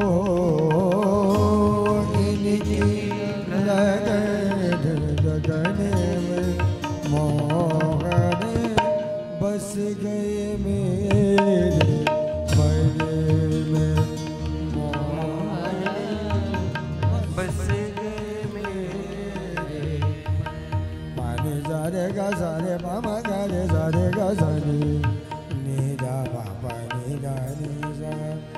रे मोरे रे पाद मारे रे मा पानी दा नी सा रे नी सा।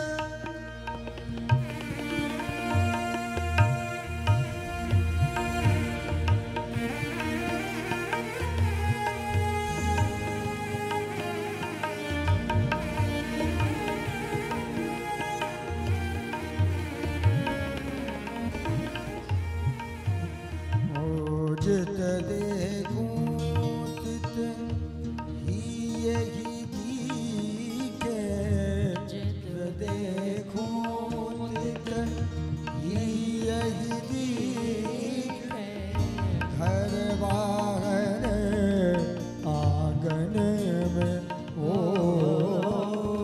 घर बाहर आंगन में अंग अंग अति रोम रोम में छाए रहे सब तन में मोहन बस गए मेरे मन में मोहन बस गए मेरे मन में मोहन बस गए मेरे मन में मोहन बस गए मोरे।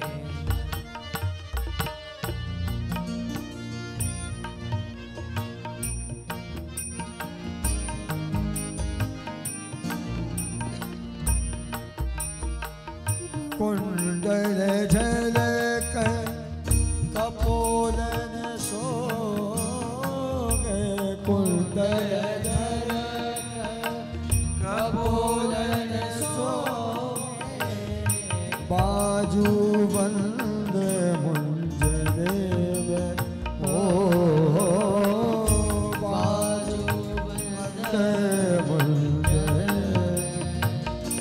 कंकर करित ललित मोती माला, कंकर करित ललित मोती माला, निरुमुर हवन चरण में मोहन बस गए मेरे मन में मोहन बस गए मेरे मन में मोहन बस गए मेरे मन में मोहन बस गए मेरे मन में।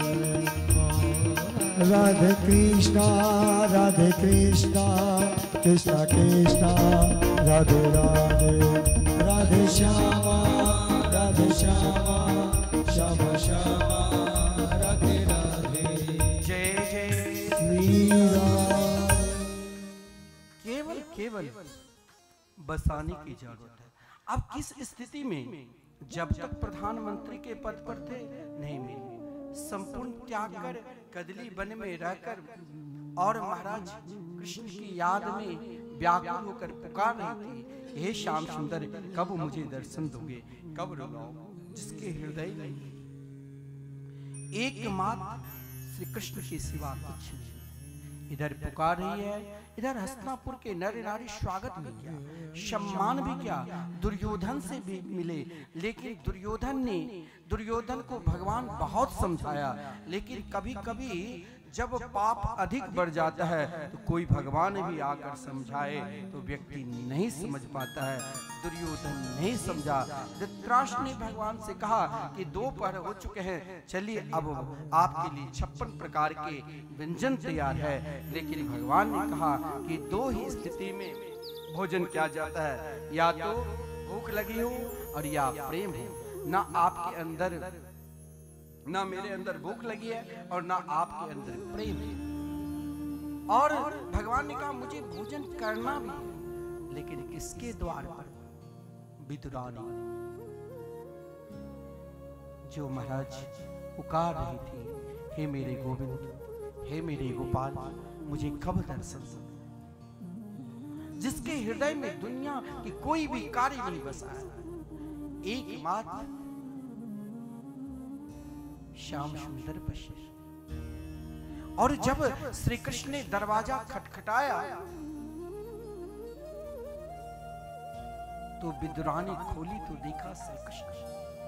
उस प्रेम में देखिए भगवान से एक बार उनके भक्त ने पूछा, प्रभु आप कैसे रीझते हैं, किस प्रकार रीझते हैं, ऐसा कौन सा प्रेम करूं जो आप हमारे।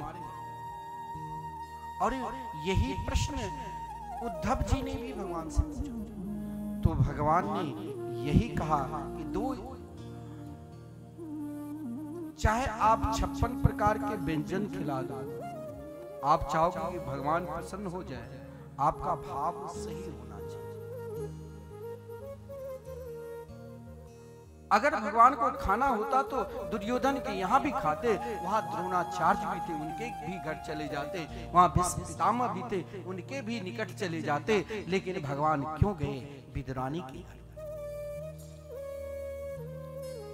भगवान जब अपने परम प्रिय भक्त को संपूर्ण ज्ञान, उद्धव जी को संपूर्ण ज्ञान प्रदान कर रहे थे, तो उद्धव जी से कहा कि मैंने सबको सब कुछ दिया, लेकिन जो भक्त मेरे लिए ही जिए उसे अभी तक बाकी है। क्योंकि भगवान ऐसा नहीं है, हम लोग कहते हैं वो भाव के भूखे हैं, भाव ही सार है, और भाव से जो भजते उसी का भव से मेरा भाव। लेकिन उस भाव में डूबने के लिए आपको स्वयं डूबना पड़ेगा, उस भाव में आपको ही सबरी होना पड़ेगा।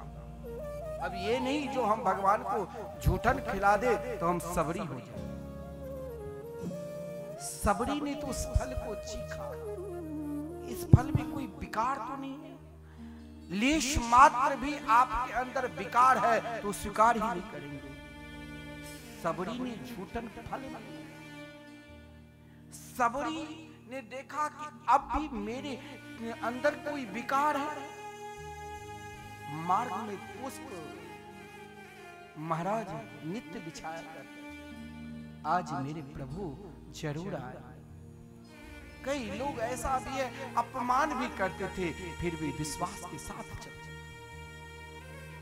फल रोज तोड़ कर लाती थी, लेकिन फल कहीं महाराज विकार नहीं। विकार यानी सबरी के वो झूठा नहीं था। इसीलिए मैंने कहा आजकल तथाकथित सुधरे हुए अर्थ को अनर्थ कर देते हैं।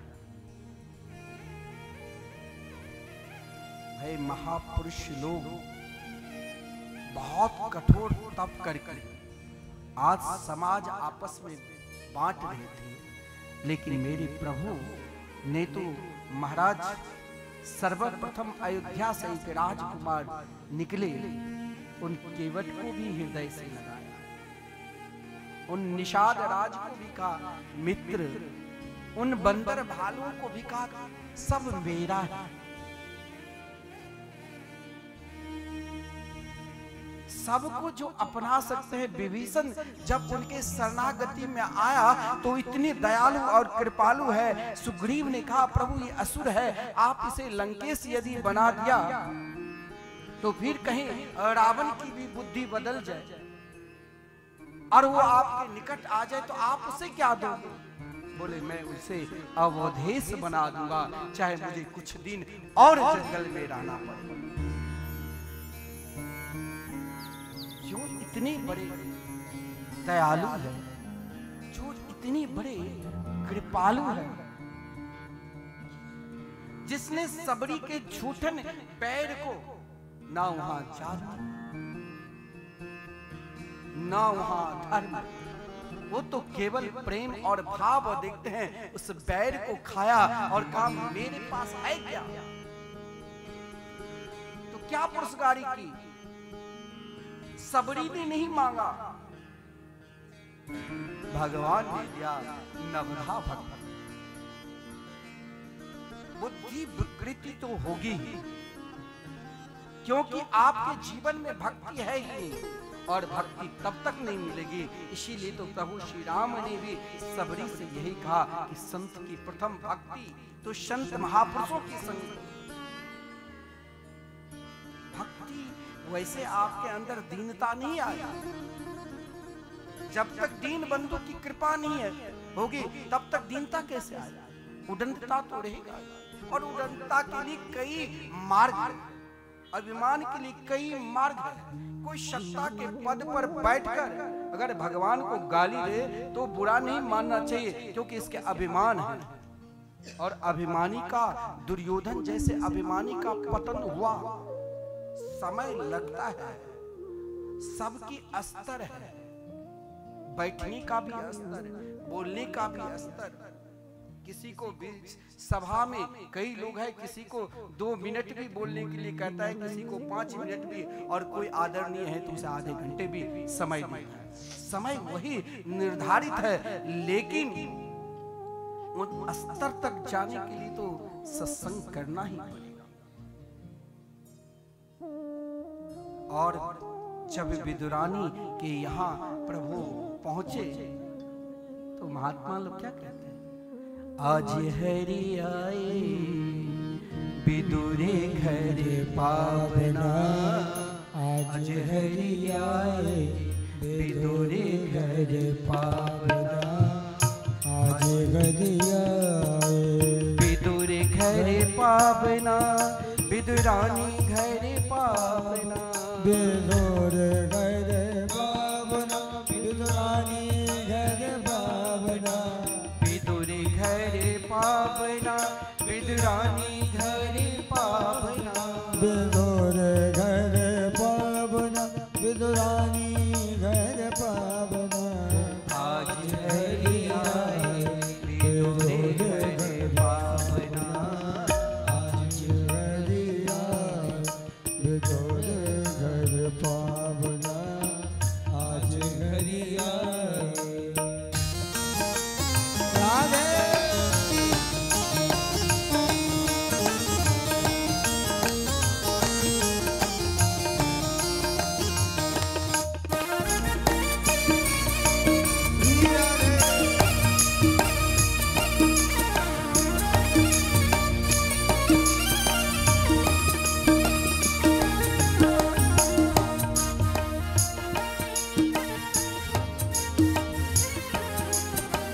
विदुरे नहीं घर थी विदुरानी, विदुर नहीं घर थी विदुरानी, आवत देखे सारंग पानी, आवत देखे सारंग पानी, छिलका देत श्याम मुख माही, ओ छिलका देते श्याम मुख माही, लागे परम सुहावना, लागे परम सुहावना, आज हरि आए विदुर घर पावना, आज हरि आए।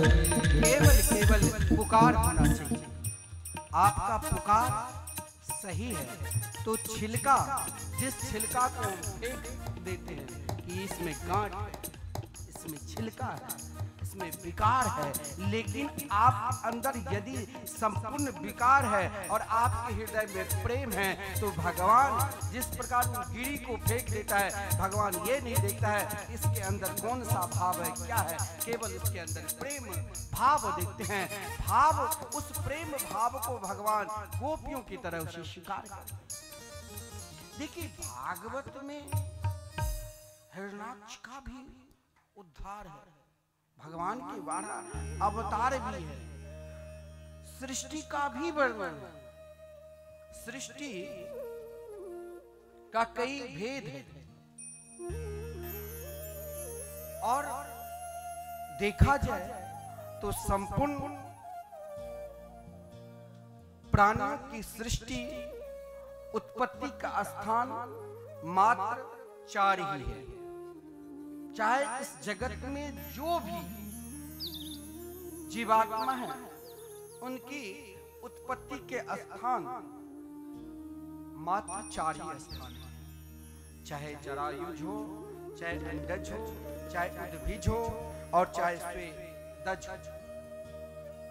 इन 4 रूप में ही संपूर्ण जीव मात्र इस सृष्टि में जन्म लिया है और फिर वो इस सृष्टि में अपने अनुसार भोग करते हैं। जरायुज उसे कहते हैं जो जड़ से पैदा होने से, जैसे मनुष्य, गाय, भैंस इत्यादि, ये सब जरायुज सृष्टि से जन्म लिया है। अंडज सृष्टि में जो अंडज जीव है, जो अंडे से जन्म लेता है, जैसे पक्षी, सांप, छिपकली इत्यादि। उद्भिज सृष्टि में कौन जन्म लेता है? उद्भिज में जैसे वृक्ष, लता, धान, गेहूं, घास इत्यादि, ये सब उद्भिज से जन्म लेते हैं। और स्वदेज सृष्टि में कैसे जन्म लेते हैं? जैसे पसीने से पैदा होने वाली जीव, जैसे जू है, लीख है, इन सब के जन्म होता है। इस प्रकार इन 4 प्रकार की सृष्टि का वर्णन है।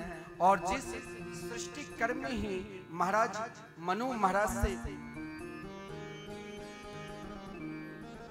2 पुत्र और 3 कन्याएं का जन्म हुआ। मनु और शत्रुपा के माध्यम से आकुति, देवहूति, प्रसूति और प्रियव्रत और उत्तान। सृष्टि कर्म में अनेक प्रक्रिया है और उन प्रक्रिया के द्वारा किस प्रकार जीव जन्म ले, जिसमें आकुति का भी होना अनिवार्य है, जिसमें प्रसूति का भी,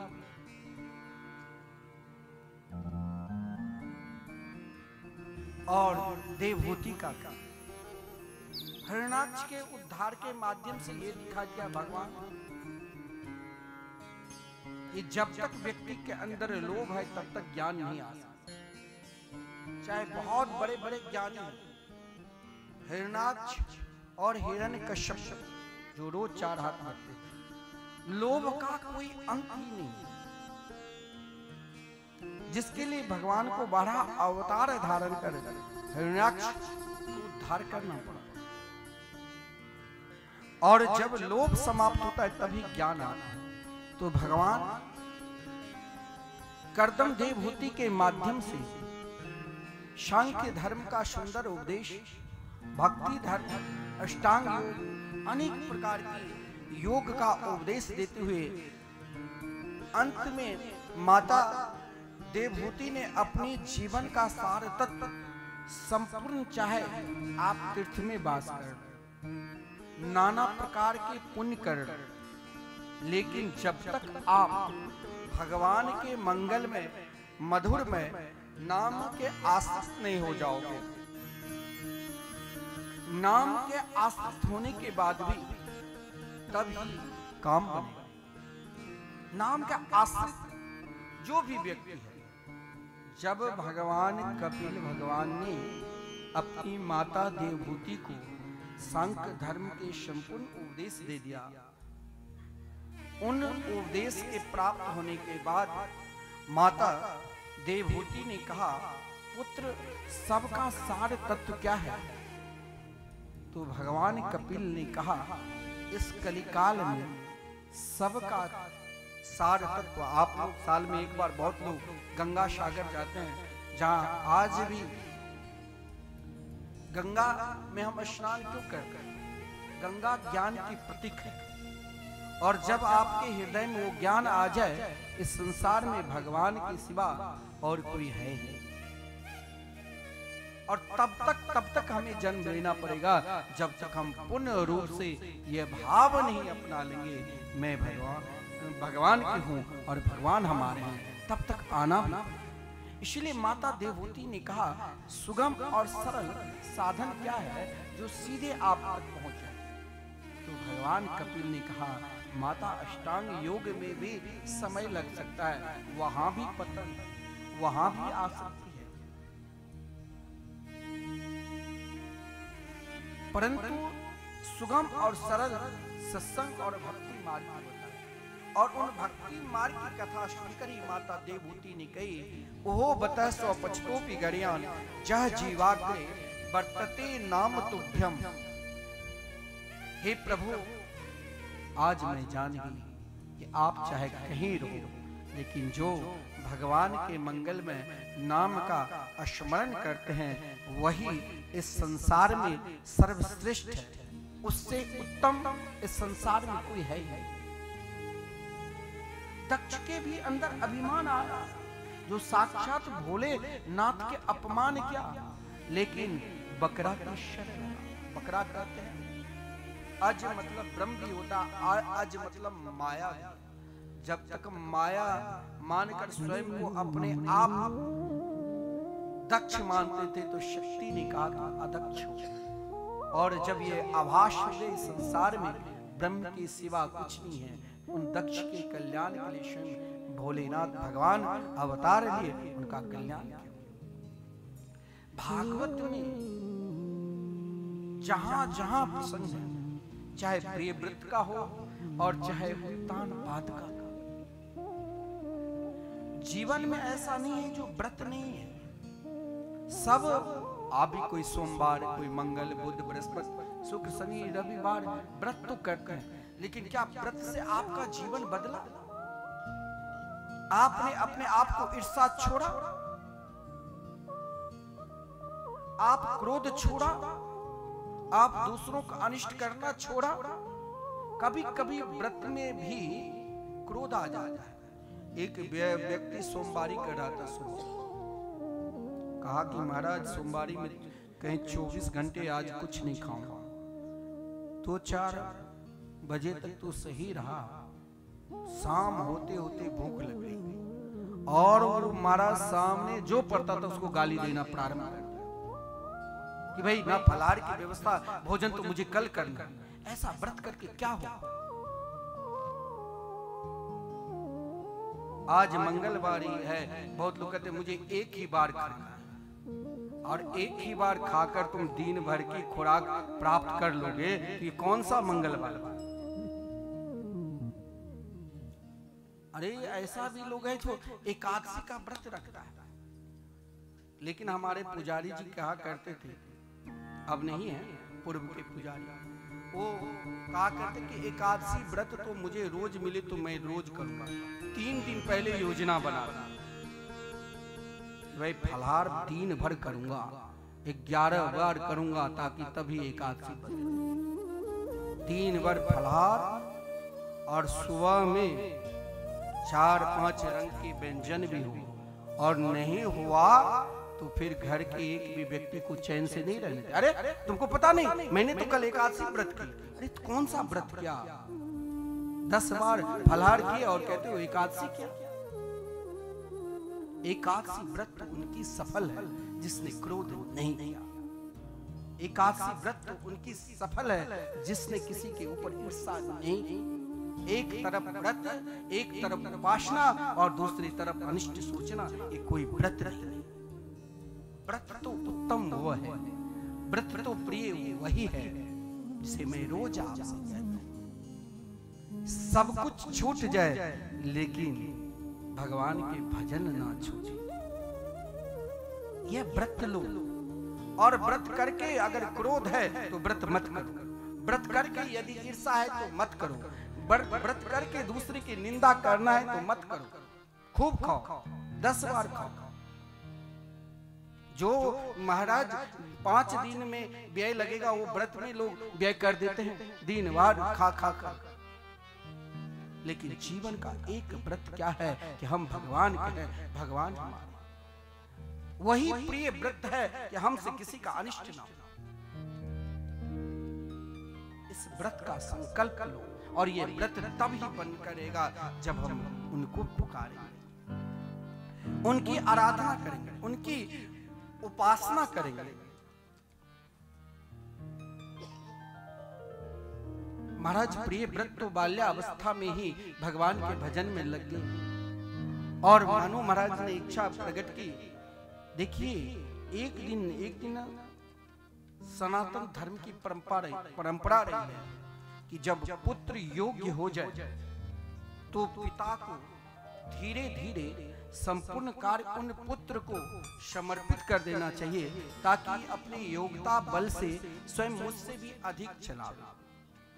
ये आज से नहीं परंपरा रही है, ये अनादि काल से ही मनुष्य स्मृति के आधार। मनु महाराज भजन करने के लिए गए, लेकिन अपने पुत्र बड़े पुत्र ने बाल्यावस्था में ही घर छोड़ दिया था। छोटे पुत्र उत्तान पाद को राज्याभिषेक देकर स्वयं भजन करने के लिए चले। उत्तान पाद ने विवाह किया। जीवन में व्यक्ति के दो प्रकार की इच्छा होती है, एक अनुकूलता और एक प्रतिकूलता। हर व्यक्ति के अंदर दो ही इच्छा है। आपके अनुकूलता से हम चले तो आप हमारे लिए बहुत प्रिय, आपके प्रतिकूलता से चले तो इनसे बड़ा इस संसार में कोई है ही नहीं। यही मेरे शुभ चिंतन। और यही महाराज उत्तानपाद ने अपने जीवन में तो ठीक है सुनीति से भी विवाह किया, जिस सुनीति के पुत्र हुआ ध्रुव, और सुरुचि से भी विवाह किया जिससे उत्तम पुत्र हुआ। सुनीति को महाराज उत्तानपाद ने त्याग दिया। और घर जो विदुषी होती है, स्त्री के दो लक्षण होता है, एक समान शील युक्त नारी और एक धर्म युक्त नारी। समान शील किसे कहा गया है और धर्मयुक्त नारी क्या किसे कहा गया है?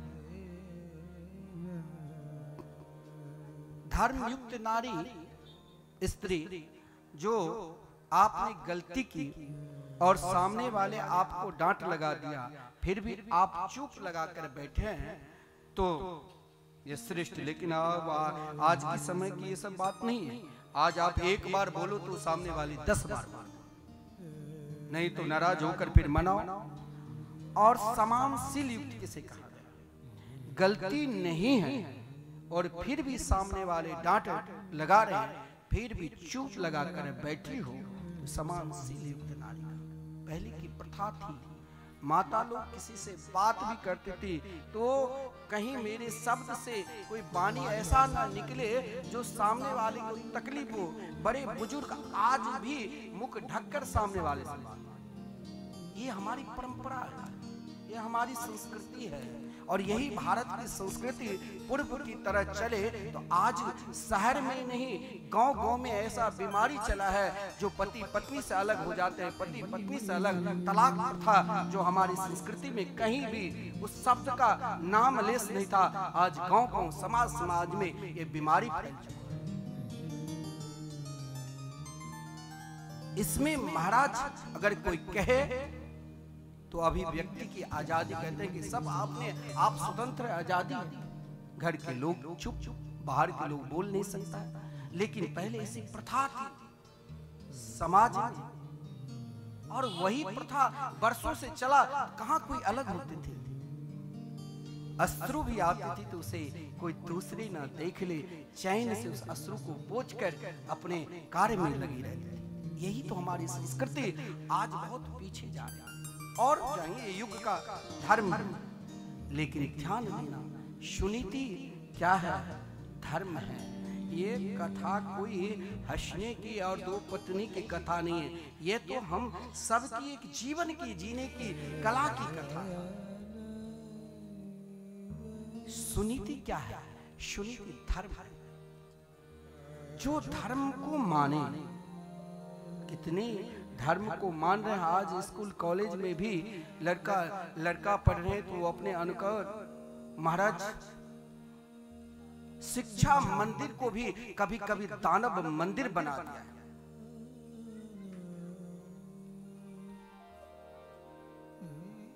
सब अपने अपने रास्ते से निकल कर, लड़का ना ही अभिभावक की बात, नहीं माता पिता, ऐसे लड़की शहर सब में हर जगह ये हो रहा है।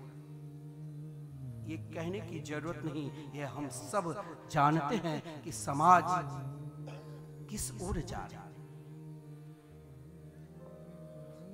भारतवर्ष को विश्व गुरु बनाना है तो पहले समाज जो आज सब अपने अपने दिशा को छोड़ रहे हैं, अलग अलग मत के लिए, अलग अलग संप्रदाय के लिए, अलग अलग संस्कृति के लिए लड़ रहे हैं, पहले सब एक साथ बैठते थे, एक साथ बोलते थे, आदर दिया जाता था समाज में। ये व्यक्ति कितने ऊंचे हैं उसी हिसाब से, जैसे हम भगवान को आदर देते हैं उसे समाज में व्यक्ति विशेष को आदर दिया जाता था।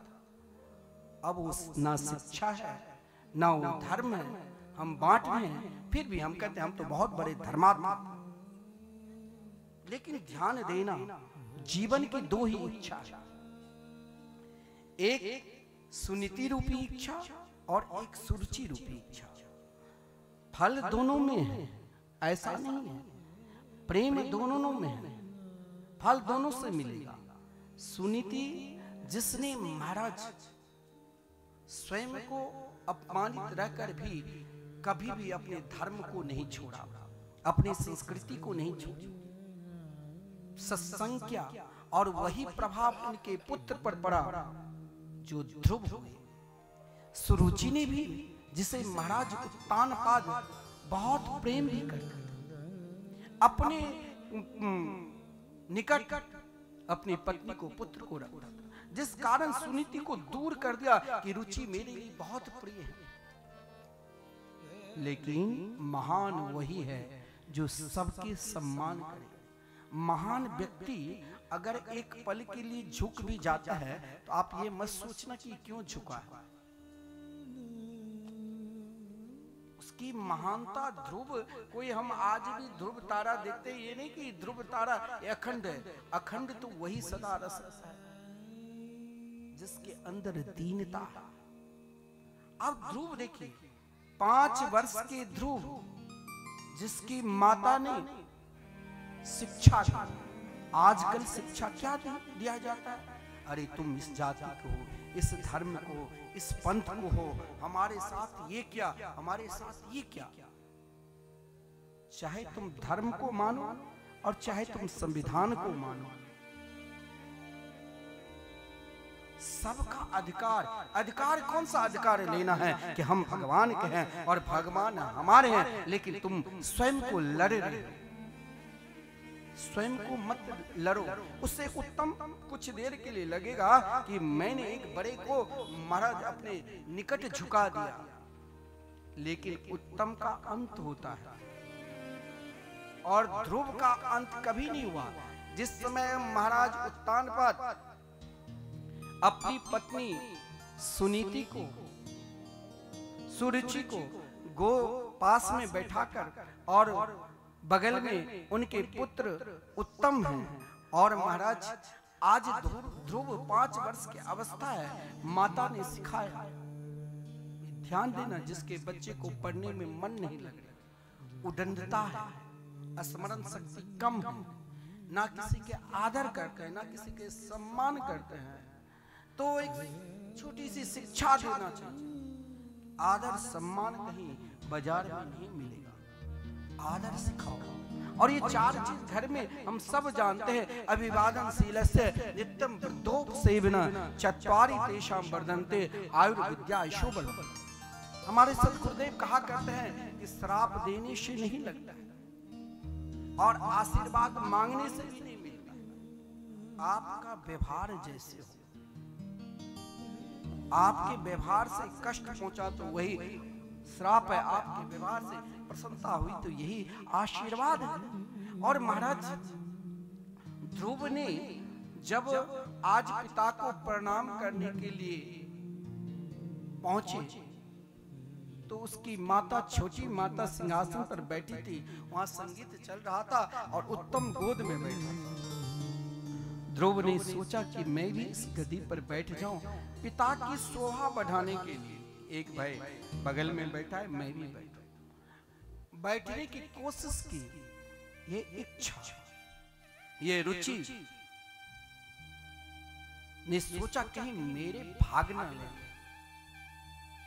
ये बड़ा है, मेरे पुत्र छोटा है, हम इनसे भी श्रेष्ठ बनना चाहते हैं। यही तो लड़ाई है। इस लड़ाई को रोक वही सकता है जो स्वयं को, अपने आप को परमात्मा में विश्वास है और हर कार्य को महाराज मुस्कुराते हुए सहन करे, उसके जवाब न दे, वो उससे भी श्रेष्ठ हो जाएगा। आप ध्यान दें, जब सुरुचि ने ध्रुव को कहा कहां जा रहे हो, बोले पिता की गोद में। बोले इस गोद में बैठने के लिए अब तुम अधिकारी नहीं हो। अरे भाई क्यों? सबका बराबर अधिकार है, सब में भगवान है, मैं क्यों नहीं बैठ सकता? बोले तुम राजा की अप्रिय पत्नी के पुत्र हो, अब तो यही राजा बनेगा। ध्रुव देखिए, प्रयास करना चाहिए कि हर हमेशा महाराज ये नहीं अपना प्रयास छोड़ना कभी नहीं चाहिए। सफलता मिलेगी लेकिन प्रयास करते रहना चाहिए। ध्रुव जी ने एक छोटा सा प्रयास किया। अरे मैया, इस सिंहासन पर बैठने के लिए कोई तो उपाय हो। बोले इस सिंहासन पर बैठने के लिए एक ही उपाय है। तपसा राधे पुरुषम तस्से वानो गृहेण मे गर्भे तुम साध्यात्मानम यदिच्छसि निपासनम। इस पर अगर बैठने की इच्छा है तो जाओ तप करो। एक बात ध्यान देना, कोई किसी का दुश्मन नहीं, सबका सब मित्र ही है। अपनी वाणी के द्वारा, अपने स्वभाव के द्वारा, अपने विचार के द्वारा हम उसे दुश्मन मान लेते हैं या हम उसे मित्र मान लेते हैं। कभी कभी दुश्मन भी आपको सही मार्ग बता देंगे। वो दुश्मन नहीं बल्कि आपकी गुरु के तरह कार्य करेंगे। यही ध्रुव ने देखो अपनी विमाता सौतेली माता की क्या आदर किया। जो ही कहा कि तपसा राधे पुरुषम तस्से बानो गृहेण मे। तुम जाओ, अगर तुम चाहते हो कि मेरे पुत्र बनो तो तुम जंगल जाकर भजन करना, और जब भगवान दर्शन दे दे तो भगवान से कुछ नहीं मांगना, केवल यही कहना कि मैं मरूं और सुरुचि के पुत्र के रूप में आऊं। हम भजन क्यों करते हैं, हम कथा क्यों सुनते हैं, हम सत्कर्म क्यों करते हैं? ताकि हमें फिर इस संसार में समझदार कभी कभी गाली में भी कोई ऐसा शब्द पकड़ लेता है जो उसका कल्याण बन जाता है। अपमान में भी सम्मान देखे, वही सर्वश्रेष्ठ है, वही महात्मा है, वही ज्ञानी है, वही वैरागी है, वही महापुरुष है। ध्रुव जी ने कहा माता तुमने तो सही कही, लेकिन एक विश्वास कौन दे सकता?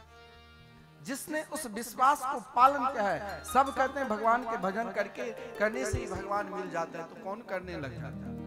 जिसको मन मर्जी सब करता है। लेकिन ध्रुव अपनी माता सुनीति के पास, देखिए माता की भूमिका गुरु से भी श्रेष्ठ माना गया।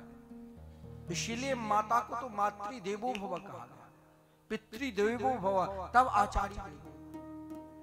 माता चाहे तो क्यों नहीं, ध्रुव, प्रहलाद, विवेकानंद, श्री रामकृष्ण की तरह हम भी हो सकते का पुत्र। अभी यहाँ सुनीति चाहती तो विकार भी उत्पन्न। अब छोटे से बच्चे जन्म लेता है, वो आता है तो जैसे बड़े उनको मार्ग बताएगा वैसे ही चलेगा, उसमें उनका क्या दोष? जैसे उनकी शिक्षा मिली उसी राह को अपनाएगा। लेकिन ध्रुव की माँ ने कहा मैं तुम्हें धन नहीं दिया। धन तो ऐसा है जो नष्ट भी हो गया, अगर मालिक सुरक्षित है तो उससे कई गुना धन ला सकता, लेकिन मैं तुम्हें वो शिक्षा दूंगा जो माता को वाकई में देना चाहिए। पहला शिक्षा था, छोटे बालक के ऊपर जल्दी प्रभाव पड़ता है। छोटा सा बालक, इसीलिए जो बालक 11 साल तक उसके ऊपर ऐसा प्रभाव नहीं डालना चाहिए। उनके हम सबसे कई अधिक गुना उनके अंदर वो तेज बुद्धि हो जाती है, तुरंत पकड़ लेते हैं। जैसे 11 साल तक, कई वर्णन है 7 साल तक उनके 100 जन्म की स्मरण शक्ति उनके अंदर आ जाता है। इसलिए छोटा सा बालक के अंदर आप जैसे उनको सिखाओगे वैसे ही तुरंत सीख लेगा। आप मोबाइल चला रहे हो तो आपसे भी कई गुना श्रेष्ठ एक छोटे से बालक के हाथ में दे दो, वो खाना भी भूलकर मोबाइल ही चलाएगा, गेम देखता रहेगा। उसके अंदर ऐसा प्रभाव हो जाता है। ध्रुव की माता ने कहा मैं आज इसके जीवन में ऐसा प्रभाव डाल दूं ताकि वाकई में ध्रुव बनकर रहे। कोई व्यक्ति ऐसा कार्य करके जाता है जो मरने के बाद भी उनकी प्रशंसा होती है, समाज के लिए, राष्ट्र के लिए बहुत अच्छा कार्य। कोई मंदिर बनाते हैं, कोई शिक्षा रूपी मंदिर बनाते हैं, कोई समाज को सद्भावना के ओर जोड़ते हैं, तो मरणोपरांत भी उनकी प्रशंसा होती है। तो ध्रुव की माता ने कहा अगर मैं इसके जीवन में तनिक भी भेदभाव की शिक्षा दिया तो यही तक रह जाए। क्यों नहीं एक पल के लिए इसके जीवन बदलने के लिए अपना कष्ट को मुस्कुराकर सहन कर लूं। कष्ट है कि मेरे नन्हे से छोटे से पुत्र को अपमान किया, लेकिन ध्रुव की माता ने यही कहा कि पुत्र मैंने तुम्हें धन नहीं दिया, लेकिन आज मेरे एक शब्द को तुमने अपने जीवन में उतार लिया तो तुम ध्रुव पद को प्राप्त। ये माँ के आशीर्वाद है, ये माँ की शक्ति है। कौन सी शक्ति दिया? क्या शुद्ध देसी गाय खिलाए, गाय की दूध खिलाए? क्या शुद्ध देसी गाय की घृत उनको पिलाया या शुद्ध फल खिलाया? नहीं, वो शब्द फिर उसमें भी बेकार। ध्रुव की मां ने अपने पुत्र से कहा पुत्र एक काम करना, मां मंगलम तात परे सुमंस्थ भुंक्ते जनो यत पर दुख दस्ता। बेटा ये ध्यान देना, मां मंगलम तात परे सुमंस्था, स्वप्न अवस्था में भी किसी के ऊपर अमंगल मत सोचना, ये व्यक्ति जल्दी नष्ट हो जाए। मैं आपसे कहूं, आप जिसके विषय में अमंगल सोचोगे ना, आपका ही स्वयं को अमंगल होने लग जाएगा। किसी की आप बुराई सोचोगे तो अपनी ही बुराई होता है। किसी के आप प्रमाणित देख लेना, आप जब किसी के ऊपर क्रोध करोगे तो पहले स्वयं अपने आप पहले की तरह आप सामने दर्पण में देख लेना कि पहले की तरह नहीं आपका मुख रहेगा, ना स्वभाव रहेगा। स्वभाव भी बिगड़ जाएगा, मुख भी बिगड़ जाएगा, तो सामने वाले क्रोधी हो जाएगा। आप दूसरे के ऊपर क्रोध करोगे तो पहले अपने अंदर क्रोध रूपी अग्नि, विकार युक्त अग्नि प्रकट करना। अग्नि को एक हवनात्मक अग्नि होता है, तुम सब नवन करते हैं। एक दुर्गंध युक्त जहां पर अग्नि होती है, हम तो लौट कर चले आए कि कहीं महाराज हम दूषित ना हो जाए इनके धुआं से। एक धुआं को हम हवन के द्वारा उनको प्रणाम करते हैं और एक धुआं लेने से बचते हैं। तो माता सुनीति ने कहा तुम्हारे अंदर विकार ना हो जाए, प्रदूषण ना आ जाए। उन प्रदूषण नहीं आने के कारण कहा तुम किसी का अमंगल मत सोच लेना बेटा। लेकिन एक बात ध्यान देना, सुनीति ने सोचा इस समय इनके लिए क्या जरूरत है। माता सुरुचि ने देखा जाए तो सही कहा, किसी बड़े व्यक्ति को कोई अधिक दिन तक उनकी सेवा कर ले और वो व्यक्ति उनके ऊपर खुश हो जाए, कुछ थोड़ा सा धन जमीन दे दिया तो दिन में 1000 बार कहेंगे अरे मैंने तो तेरे लिए ये क्या, तुम मेरे लिए क्या किया। लेकिन परमात्मा सब कुछ देने के बाद भी कहेगा मैंने तो इसे कुछ दिया ही नहीं। यही तो भगवान है और यही जीव है, थोड़ा सा देने के बाद भी कहेगा मैंने बहुत दे दिया, और भगवान सब कुछ देने के बाद भी कहेगा मैंने कुछ दिया ही नहीं। लेकिन इसके लिए 2 मंत्र है। पहला मंत्र जो माता सुनीति ने दिया कि पुत्र जीवन में एक काम करना, निष्ठा रखना। जैसे बाल्यावस्था में आप किसी से प्रेम कर रहे हो, पिता पुत्र से, तो उससे कभी उनकी उसी प्रकार निष्ठा रखना। परमात्मा से कर रहे हो, भाई से कर रहे हो, मित्र से कर रहे हो, जिससे इसमें एक निष्ठा, पहले निष्ठा धर्म, अनंता धर्म को उपदेश या निष्ठा। आराध्य राधोच्च पाद्म पद्मम यदिक्षसे ध्यासन मुत्तमो यथा। ऐसा आराधना करना, विद्या को प्राप्त करना है तो तब तक परिश्रम करते रहना जो लक्ष्य है वो लक्ष्य पूर्ण हो जाए। धन को प्राप्त करना है तो तब तक परिश्रम करते रहना जब तक जो लक्ष्य है वो पूर्ण हो जाए। प्रतिष्ठा की प्राप्ति करना है तो तब तक परिश्रम करना जब तक वो पूर्ण हो जाए। बीच में मत छोड़ देना। बीच में छोड़ने से ना यहाँ के रहोगे और ना ही वहां के रहोगे। बीच में नहीं छोड़ने के कारण यही कहा, इसके लिए एक ही कार्य है, क्या? अनन्य भावे निज धर्म भाविते। अनन्य भाव। माता सुनीति ने कहा, पुत्र किसी से द्वेष लेकर नहीं जाना चाहिए। कोई कार्य में सफलता प्राप्त करना है तो सबसे आशीर्वाद लेकर। पहले लोग कहीं जाते थे घर से बाहर तो बड़े बुजुर्ग को प्रणाम करके कि कार्य में रुकावट न हो। अनन्य भावे निज धर्म भाविते। अपना श्रेष्ठ धर्म क्या है? जिस धर्म को आप निज मानो। अनंता कैसा? ये देखिए, एक माता की उपदेश। 2 सूत्र में अपने पुत्र को उस डोरी में बांध दिया जो अब माता सुनीति के अंदर ये विश्वास पहले से उत्पन्न हो गए, मेरे पुत्र जरूर भगवान को प्राप्त करेंगे। बोले, पुत्र यदि मैं भी तेरे मार्ग पर जाऊं तो तुम मेरी तरफ मत देखना, तुम अपने लक्ष्य को पूर्ण करना। ध्रुव निकल पड़े। और जब ये निष्ठा है, जब ये प्रेम है, तभी तो सद्गुरु मिलते हैं, तभी तो सद्गुरु की कृपा होती है। और महाराज गुरु वही है जो अनेक जन्मों की जो मेरे अंदर अंधकार है वो प्रकाश उत्पन्न कर दे। ध्रुव जी घर से निकला हो अकेला, लेकिन आज सद्गुरु के शरणागति स्वीकार कर माता को सद्गुरु मान लिया तो महाराज सारे तीर्थ धाम जिन सद्गुरु के चरणार बिंद में हैं उनके आशीर्वाद लेकर ध्रुव निकले तो देवर्षि नारद जी जैसे सद्गुरु मिले। सारे तीर्थ धाम आपके चरणों में, हे गुरुदेव प्रणाम आपके चरणों में।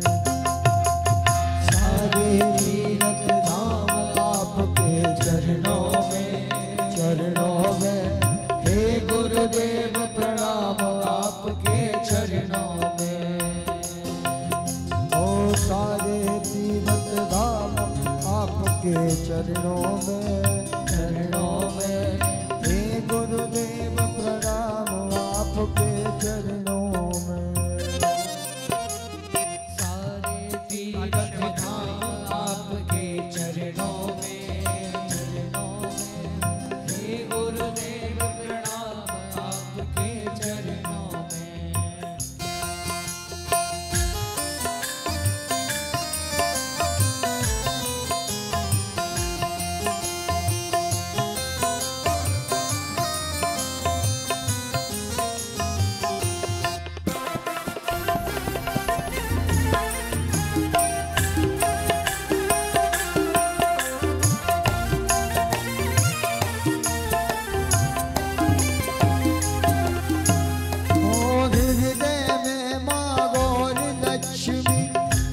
शारदा माता है, हृदय में माँ गौरी लक्ष्मी कंठ शारदा माता है।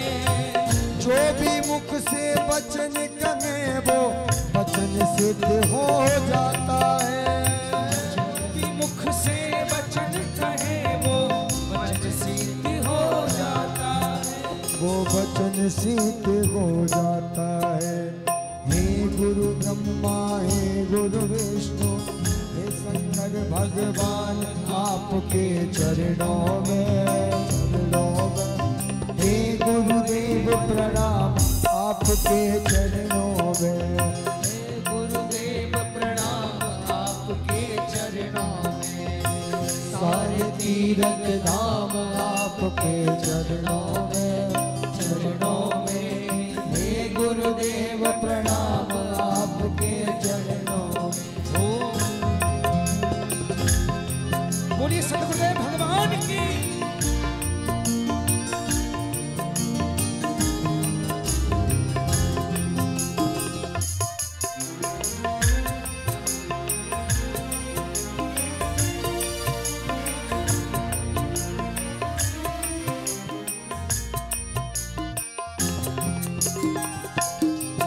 हो जन्म के दाता मात पिता है, आप कर्म के दाता हो। जन्म के दाता मात पिता हैं, आप कर्म के दाता हो। आप मिलाते हैं ईश्वर से, आप ही भाग्य विधाता हो। आप मिलाते हैं ईश्वर से, आप ही भाग्य विधाता हो। हो दुखिया मन को रोगी तन को, दुखिया मन को रोगी तन को मिलता राम आपके चरणों में।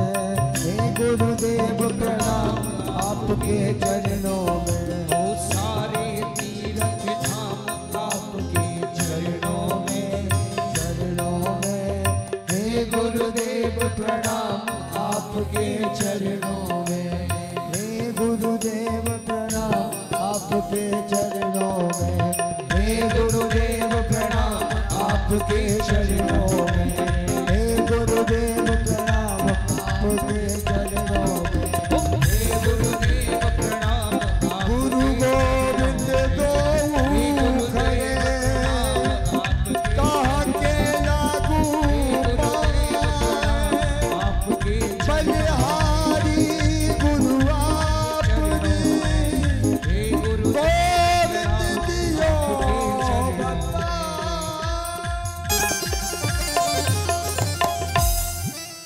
जय जय श्री श्री राम। राधे। एक बात ध्यान देना, ध्रुव जी की माता सुनीति ने जब अपने पुत्र से कहा, यह कार्य हम सबको स्वयं को मंत्र रूप मान लेना चाहिए। हम बीच में घबरा जाते हैं, हम बीच में लक्ष्य को त्याग देते हैं, हम बीच में भटक जाते हैं। क्यों? क्योंकि हमें जो धर्म करना चाहिए उसे हम अपना नहीं मानते, करना है। ताकत नहीं है जो उनको जो आदेश दे दे वो कर दे, तो एक के ही आदेश माने। जिसके हृदय में सीताराम के अलावा और कुछ है ही नहीं, तुमको भटका रहा है। हाँ, ये बात जरूर है कि 24 घंटे के अंदर सबके अंदर एक बार वो जो वाणी कह देंगे वो सत्य हो जाएगा। वो हम आप कोई भी कह सकते हैं, क्योंकि सबके अंदर भगवान शिव 24 घंटे में एक बार उनकी वाणी को सत्य करते हैं। उस समय वो हजारों को कह दिया तो कार्य बन जाए। लेकिन आप ये कहोगे कि इनके पास सिद्धि है, सिद्धि उनके पास हो सकता है। ऐसे ऐसे महात्मा जिसने कभी कोई विद्यालय भी नहीं देखा, स्कूल नहीं देखा, उसने गीता भागवत संपूर्ण वेद पुराण कंठस्थ है, चलते फिरते पुस्तकालय है। वो सिद्धि है। सिद्धि तो एक ही जगह है, परमात्मा के मंगलमय नाम। धर्म को मानोगे, जिस धर्म को मानोगे फल तो मिलेगा। आप बड़े को आदर जब घर में करते हो तो वो भी आपको आशीर्वाद देते हैं, इसने हमें आदर किया। एक माता पिता की महाराज 4 संतान, उसमें एक संतान अधिक सेवा करने लग जाए तो सोचता है इससे अधिक ध्यान रखो। संतान तो सब ही है, जिसने सेवा की आदर तो सब में मिलेगा, फल मिलेगा। लेकिन हमें संकल्प लेना चाहिए कि तंत्र पर विश्वास नहीं करना। कोई आपको कुछ नहीं बिगाड़ सकता है। ध्यान देना, जिस घर में हरि नाम संकीर्तन हो रहा है, जिस घर में भगवान की आराधना एक पल भी, एक मिनट भी होता है, वहां कोई तंत्र का कोई प्रयोग नहीं कर सकता है। वो आपके मस्तिष्क में ऐसा भर दिया है कि महाराज कौन कौन बाबा की पूजा करे, कौन बाबा की ना करे, कौन देवी देवता की पूजा करे, कौन ना करे, इतना भर दिया है जो अब निकल ही नहीं रहा है, कचरा भरा हुआ है। किसी की हिम्मत नहीं है। यदि आप भगवान भोलेनाथ पर एक लोटा जल भी चढ़ाते हो तो आपको कोई कुछ बिगाड़ नहीं। लेकिन लोग महाराज सब कुछ जानते हुए भी भाग रहा है, पागल बना हुआ। है हनुमान जी, जो महाराज प्रभु श्री राम की आज्ञा के बिना कुछ करते ही नहीं, जो तो संपूर्ण जीव मात्र की संकट को हरण करने वाले। क्यों? क्योंकि जिसके हृदय में नाम है, जिसके सबकी संकट वही दूर कर सकता है जिसके हृदय में राम बैठे, कृष्ण बैठे हैं। वही ध्रुव हो सकता है जो निष्ठा के साथ आगे बढ़े, जिसके अंदर विश्वास हो। देवर्षि नारद जी ने जब ध्रुव जी को देखा तो साष्टांग प्रणाम किया, और प्रणाम करते ही देवर्षि नारद जी वीणा को छोड़कर ध्रुव जी को फल फ्रूट दिया कि ये खा लो, खिलौना भी दिया। बोले तुम बच्चे हो, डांट फटकार तो लगता ही है, बाद में भजन करना, लेकिन निष्ठा देखिए, समर्पण देखिए। बोले मैं तो एक महात्मा के निकट आया हूं, मैं तो एक संत के निकट आया हूं, जिसके हृदय में केवल प्रकाश ही है, कोई अन्य प्रकाश नहीं, जिसके हृदय में परमात्मा के मंगल में नाम रूपी प्रकाश है। मैं ऐसे संतों के पास आया। सत्य मार्ग पर आपको यदि कोई कुछ बताएगा तो आप नहीं मानोगे।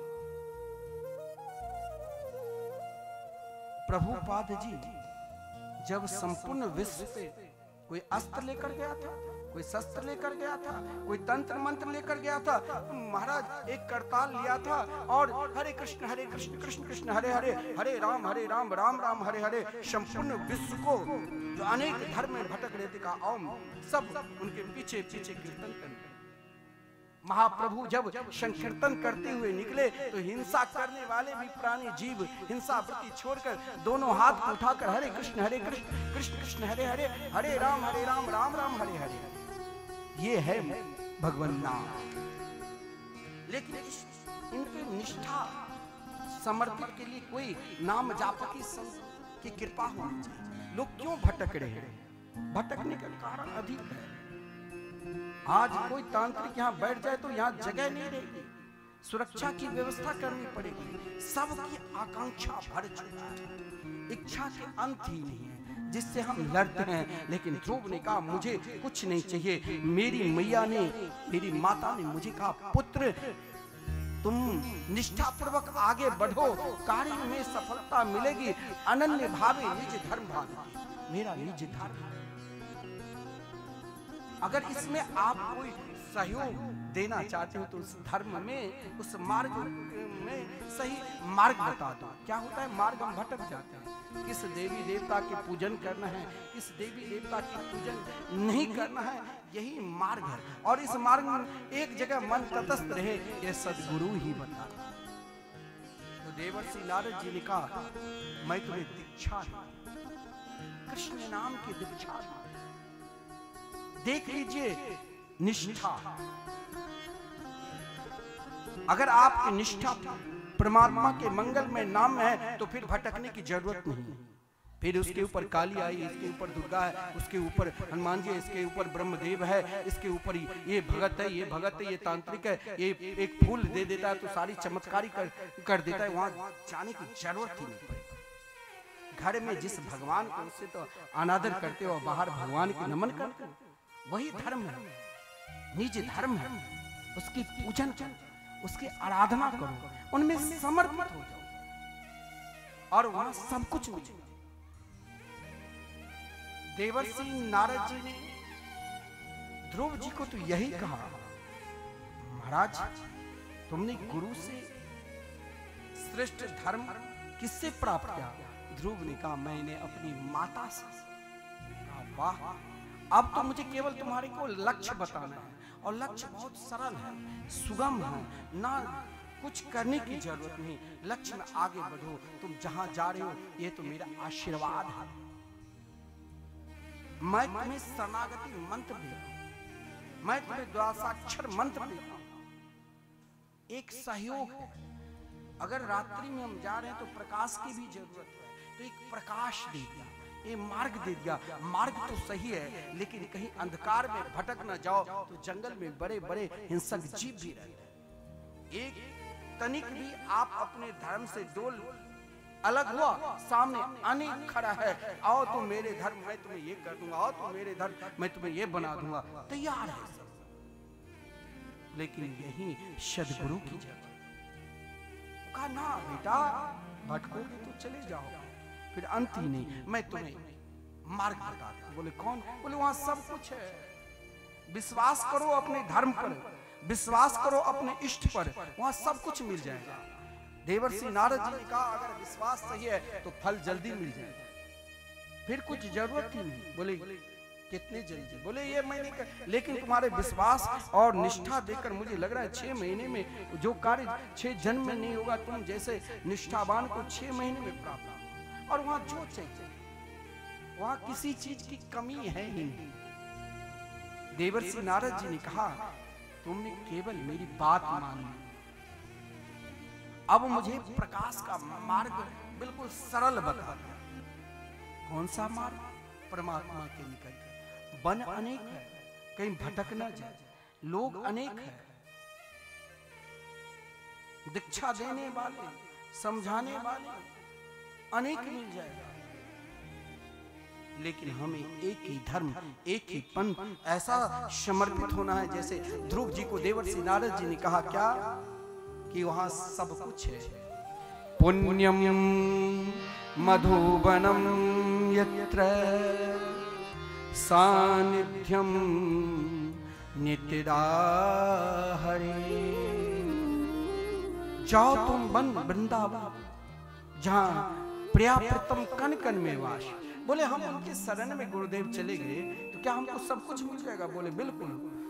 धर्मार्थ काम मोक्षाख्यम या इच्छे श्रेय आत्मन एकमेव हरे तत्र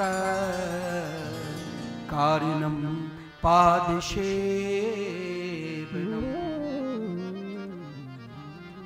हमारे सनातन धर्म में कभी उलझाए नहीं, यहाँ आपको उलझाएगा नहीं, यहाँ बहुत सरलता धर्म है। केवल उस धर्म को मानना पड़ेगा, केवल समर्पित होने की जरूरत है। कहा वहां धर्म, लौकिक धर्म परलौकिक धर्म आपके आगे पीछे, जो इच्छा करो। धर्मार्थ काम मोक्षाख्यम, चारों पुरुषार्थ लेकर तैयार है। धर्म, लौकिक धर्म, कामना जो भी इच्छा है, अर्थ जो चाहिए सब कुछ मिलेगा, और अंत में मोक्ष भी मिलेगा। केवल आपका विश्वास, संबंध और समर्पित तीनों की धारा एक ही त्रिवेणी में, संगम में बराबर महाराज जी रहना चाहिए। वहां छोड़ना नहीं चाहिए। वहां एक भी छूट गई तो मान लो फिर संगम वहां एकत्रित हो ही नहीं सकता। वहां तो गंगा की भी धारा है, सरस्वती की भी धारा है और यमुना की भी धारा। वहां कोई मझधार है ही नहीं, लेकिन हमें पढ़ना पड़ेगा। ध्रुव जी महाराज गुरुदेव के चरणों में प्रणाम किया और गुरुदेव के चरणों में प्रणाम करके ध्रुव जी आगे गए और गुरुदेव के द्वारा प्रदत्त मंत्र का जाप करने लगे। जीवन में अगर कठिनाई आवे ना, एक बात ध्यान देना, कभी कभी हमें हमारे जीवन में जब कठिनाई आती है, दुख आता है, तो हम उस लक्ष्य को छोड़ दें, लेकिन नहीं। कठिनाई, मानव शरीर, ये शरीर ही जब सब जानते हैं कि पंच तत्व से बना है, एक वस्तु से बना ही नहीं, 5 प्रकार के मटेरियल से जब ये शरीर ही तैयार है तो कठिनाई तो होगी।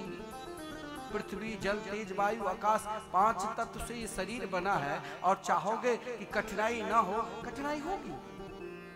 लेकिन उन कठिनाई को भी सामना करते हुए हमें आगे निकलना और लक्ष्य का ध्यान रखकर, लक्ष्य त्याग दोगे तो फिर वहीं रुक जाओगे। ध्रुव जी के ऊपर कठिनाई हुई, ध्रुव जी ने संकल्प लिया। कभी कभी पंडित जी आपको संकल्प कराते हैं तो उस संकल्प में आपके पास राहु केतु शनि का ग्रह है, वो सिद्ध नहीं होता तो हम गाली देने लग जाते। ऐसा नहीं, एक कठिनाई है लेकिन आपका विश्वास नहीं है और जो विश्वास नहीं तो वही कठिनाई है। लेकिन ध्रुव जी देखिए किस विश्वास के साथ, कैसे समर्पित हुआ, किस भाव लेकर ध्रुव जी आगे बढ़े। कठिनाई आई, सीधे भगवान आप चाहोगे कि मैंने एक बार श्री कृष्ण नाम ले लिया वो दौड़े चले आएंगे, ये तो नितांत असंभव है। जन्म जन्मांतर तक ऋषि मुनि ध्यान क्या तब कहीं उस रूप को दर्शन कर पाता या नहीं कर पाता। कठिनाई तो है। ध्रुव जी ने जब मधुबन गया और वहां पर यमुना जी के जल का आचमन किया तो ध्रुव जी भी अपने जीवन की कठिनाई की संघर्ष, जब तक संघर्ष नहीं करोगे तब तक कठिनाई तो मिलेगा, और संघर्ष करोगे तो फल भी मिलने के लिए तैयार है, पका हुआ है। केवल गिरने की जरूरत है, वो फल आपके हाथ में आ जाए। तो ध्रुव की क्या कठिनाई है? ध्रुव की पहला जब भजन करने के लिए बैठा तो ध्रुव जी ने सोचा क्या करूं, तो ध्रुव जी प्रथम मास में केवल त्रांते कपित बादराशन। शास्त्र में कहा गया किसी भी तीर्थ स्थान में जाओ तो वो अगर 3 दिन से अधिक रुको तो वहां उपवास करना चाहिए। तब तीर्थ शब्द का अर्थ ही है तीर्थम याति त्रायति, जैसा जहाँ थोड़ा सा कष्ट भी मिले वहां घबराना नहीं चाहिए। आजकल महाराज, पहले हमारे आश्रम में कोई जाता था तो महाराज हमारे गुरुदेव तो कहीं भी आप बरामदे पर भी लेट जाओ, अब कोई लेटने वाला नहीं। अब आज के समय में उनके लिए उनके अनुकूल मुझे करना पड़ा व्यवस्था बढ़िया। 50-60 कमरे हैं जहाँ एसी की व्यवस्था, चाहे उनको व्यय लगे उससे नहीं जरूरत, लेकिन उनकी व्यवस्था सब चाहता है कि अनुकूलता। ध्रुव ने सोचा कि कभी कभी प्रतिकूलता में भी आगे बढ़ोगे तो भगवान जरूर दर्शन देंगे। इसीलिए महाराज उस तीर्थ को समझने के लिए तीर्थ की क्या महिमा है तो हमें उस दिन व्रत रखना। ध्रुव जी ने व्रत किया। फिर प्रथम मास में 3 दिन पर बैर का फल, कपित एक फल होता है, वो फल खाकर ध्रुव जी। अब देखिए जीवन में ये एक संघर्ष की रास्ता है। ये फल ये लिखा है कि प्रथम मास में फल बैर का फल क्या, दूसरे मास के प्रारंभ के तो 6 दिन पर घास ले, तीसरे मास में प्रारंभ किए तो यमुना की जल 12 दिन पे, चौथे मास में प्रारंभ किए तो वो भी छोड़ दिए, 5वें महीना में अपने श्वास को रोककर भगवान की आराधना। परंतु ये एक प्रक्रिया है, एक सीढ़ी है, हमें ऊपर जाना है। कथा समाप्त होने के बाद आरती के बाद मैं ऊपर में ठहरा तो फर्स्ट फ्लोर में ठहरा हूं तो वहां भी महाराज आपको सीढ़ी से जाना है। एक प्रक्रिया है। आप अगर मार्ग को पकड़ रखे हो, आपको यदि कष्ट हो रहा है तो जिस मार्ग को प्राप्त करना है उसे मुस्कुरा कर सहन करो। ध्रुव ने सब कष्ट को मुस्कुराकर सहन किया क्योंकि उसके हृदय में तो एक ही प्रेम थी कि मैंने दुनिया के रंग, जगत की रंग तो देख लिया, अब तो मुझे उस रंग में डूबना है जहां केवल परमात्मा ही।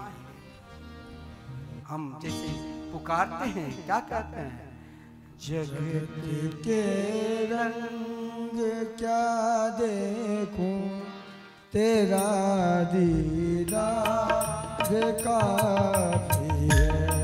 जगत के रंग क्या देखूं, तेरा दीदार काफी है।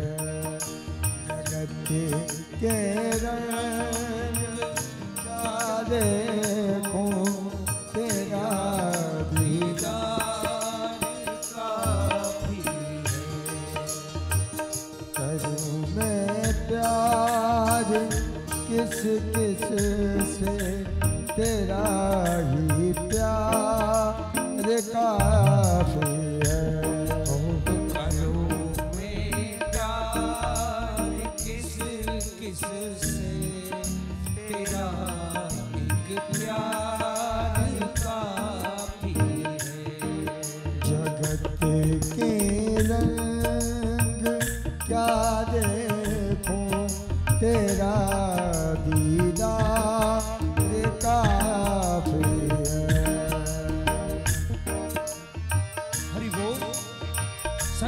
तालियों की सेवा करते हुए बोली बांके बिहारी लाल की।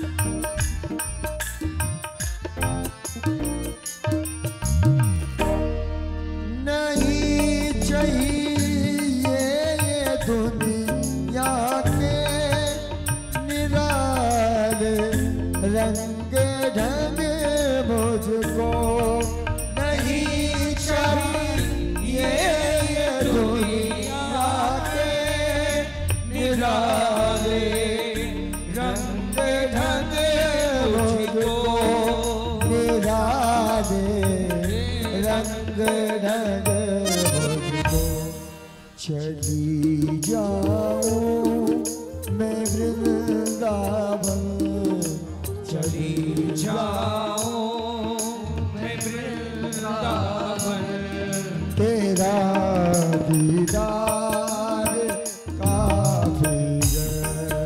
चली जाऊं मैं वृंदावन, तेरा दीदार काफी है। जगत के रंग क्या देखो।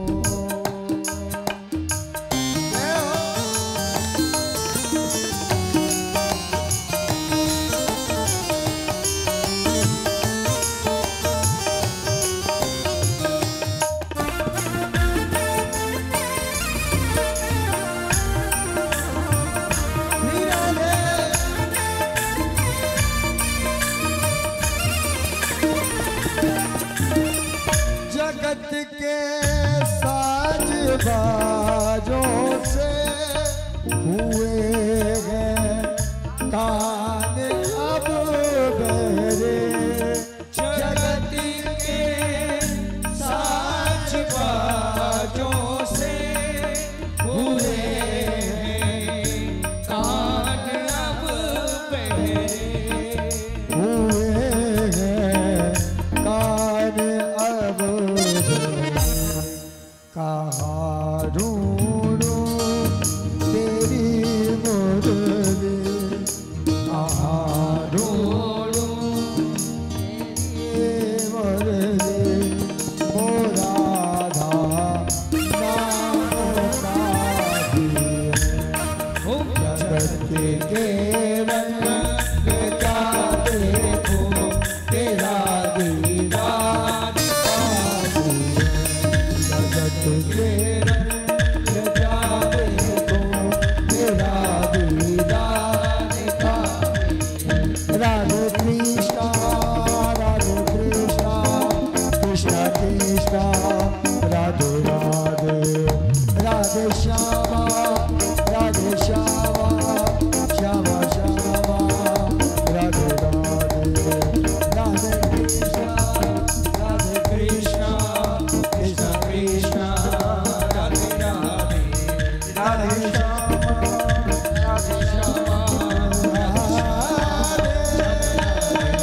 राधे कृष्णा कृष्णा राधे श्यामा राधे श्यामा श्यामा श्यामा राधे राधे, राधे कृष्णा कृष्णा कृष्णा राधे राधे,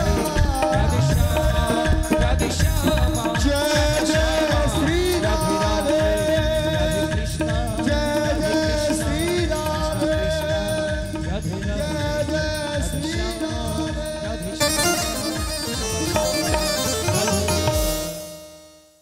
आप यदि चाहोगे कि हम जिस कार्य को मन में बनाए तुरंत उसमें सफलता मिल जाए, ये नितांत संभव है। ध्रुव जी देखिए कदम कदम पर चला और अलग अलग प्रकार के अपनी निष्ठा को कभी त्यागना नहीं चाहिए। चाहे ध्रुव अपने संपूर्ण महाराज आसन श्वास संग इंद्रियों पर विजय श्री प्राप्त कर ली, लेकिन आपको कहने की जरूरत नहीं व्यक्ति का क्या स्वभाव। ध्रुव की प्रशंसा संपूर्ण देवता भगवान के पास गए, प्रभु उत्तानपाद के पुत्र की निष्ठा देखो, आपकी निष्ठा सही है तो वो भी एक धर्म है और उस धर्म से भी परमात्मा का दर्शन हो सकता है। निष्ठा को कभी त्यागना नहीं चाहिए। ध्रुव ने अपनी निष्ठा, चाहे मार्ग में देवर्षि नारद जी आकर भी समझाए, लेकिन मार्ग नहीं बदला। और मार्ग में जब सफलता आप चाहोगे कि कोई श्रेष्ठ सफलता हमें मिले, उसके लिए तो महाराज परिश्रम करना पड़ेगा और उन परिश्रम में रुकावट भी आएगा, उन कार्य में रुकावट जरूर आएगा। सीधे कार्य नहीं, कार्य में सफलता नहीं मिलेगी, अनेक प्रकार की रुकावट। लेकिन उन अनेक बाधाओं को जब आप तोड़कर आगे बढ़ोगे, महाराज मेधी हाथ में कब लगाते हो? मेधी जब उसे पीसा जाता है, जब वो पीसा जाता है तब ही उसमें लालिमा आता है। तो अगर आपको वो लालिमा चाहिए, फल चाहिए, उसके लिए तो महाराज बीच में छोटा मोटा यदि तकलीफ हो जाए, कष्ट हो जाए, तो ये मत सोचना कि कोई ने मेरे ऊपर तंत्र मंत्र कर दिया, जिस कारण यह भी एक प्रारब्ध है।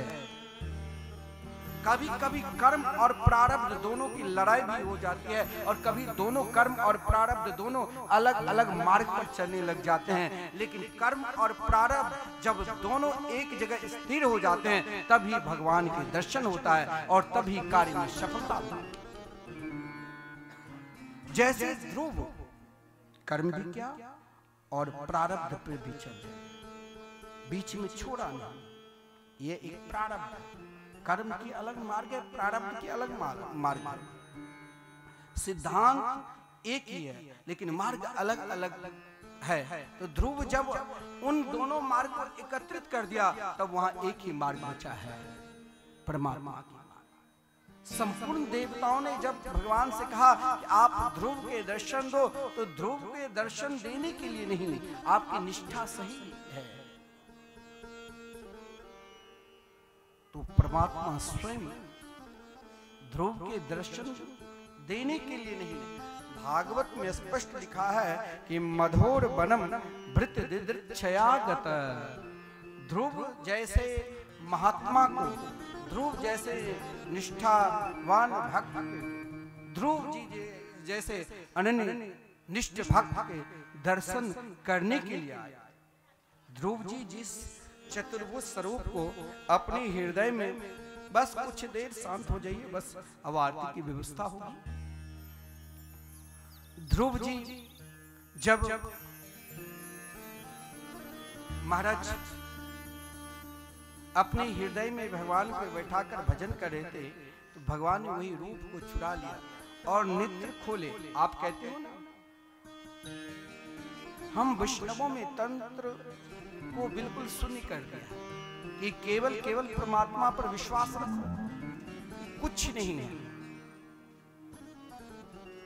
सब केवल धन ही नहीं हरेगा, मन को भी हर लेता है, बेचैनी कर देगा।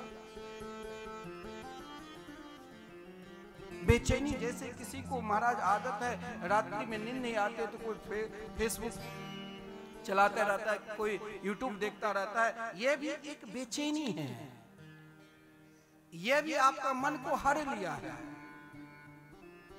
जब आप पूर्ण रूप से बेचैन हो जाते हो तब नींद आता है, सबका मन कहीं न कहीं तटस्थ हो जाता है। लेकिन इस मन को परमात्मा की चरणार बिंद में जिस दिन तटस्थ करोगे, उस दिन जो आप सोचोगे भी नहीं वो भी मिल जाएगा, और जो सोच रहे हो वो भी मिल जाएगा। ध्रुव जी ने जब भगवान को देखा तो अज्ञान मुक्त हो गया।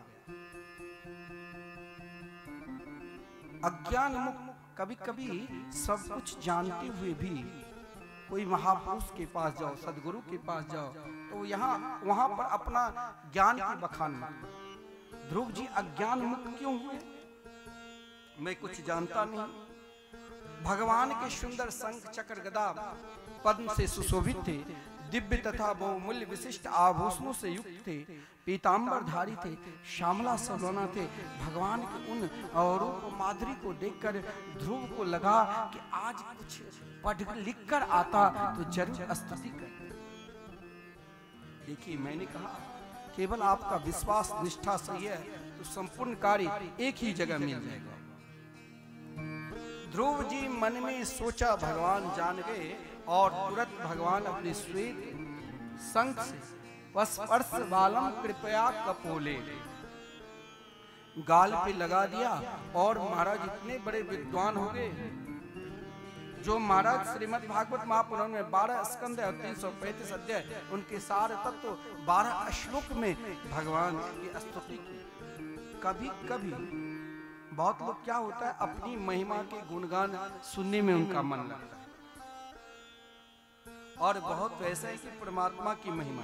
तो ध्रुव जी उतना परिश्रम क्या, वो सब कुछ भगवान में समर्पित। तो दियम वस्तु गोविंद तुम्हें समर्पित कर दिया। क्या कहा? योन्त प्रविश्य मम वाच मिमां प्रसुप्ता संजीवयत्यखिल शक्तिधर स्वधामना अन्यां सहस्त्रचरण श्रवण त्वगादि प्रणामो भगवते पुरुषाय तुभ्यम्। कभी कभी क्या होता है, हम अपनी महिमा को गान करते करते स्वयं को उलझ जाते हैं। ध्रुव जी ने सोचा, यदि मैं यहाँ उलझ गया तो ना जाने अनेक मंत्रों के द्वारा स्तुति करूं, वेद स्तुति भी करूं तो बहुत समय लग सकता है। इसलिए क्यों न कह दूं कि हे प्रभु, आप ही तो मेरे अंतःकरण में भी विराजमान हैं। योन्तः प्रविश्य मां वाच मिमां प्रसुप्ता।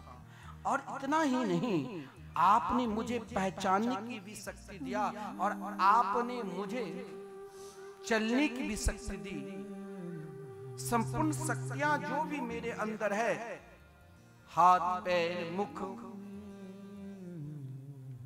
कान, संपूर्ण शक्ति आप ही दिया। मैं किस मंत्रों के द्वारा आपकी स्तुति करूं? सब कुछ भूल गए।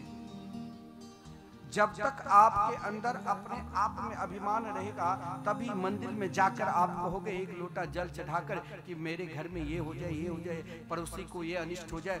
ये क्योंकि अभी तक आपने अपना देह का सर्वस्व मान रखा।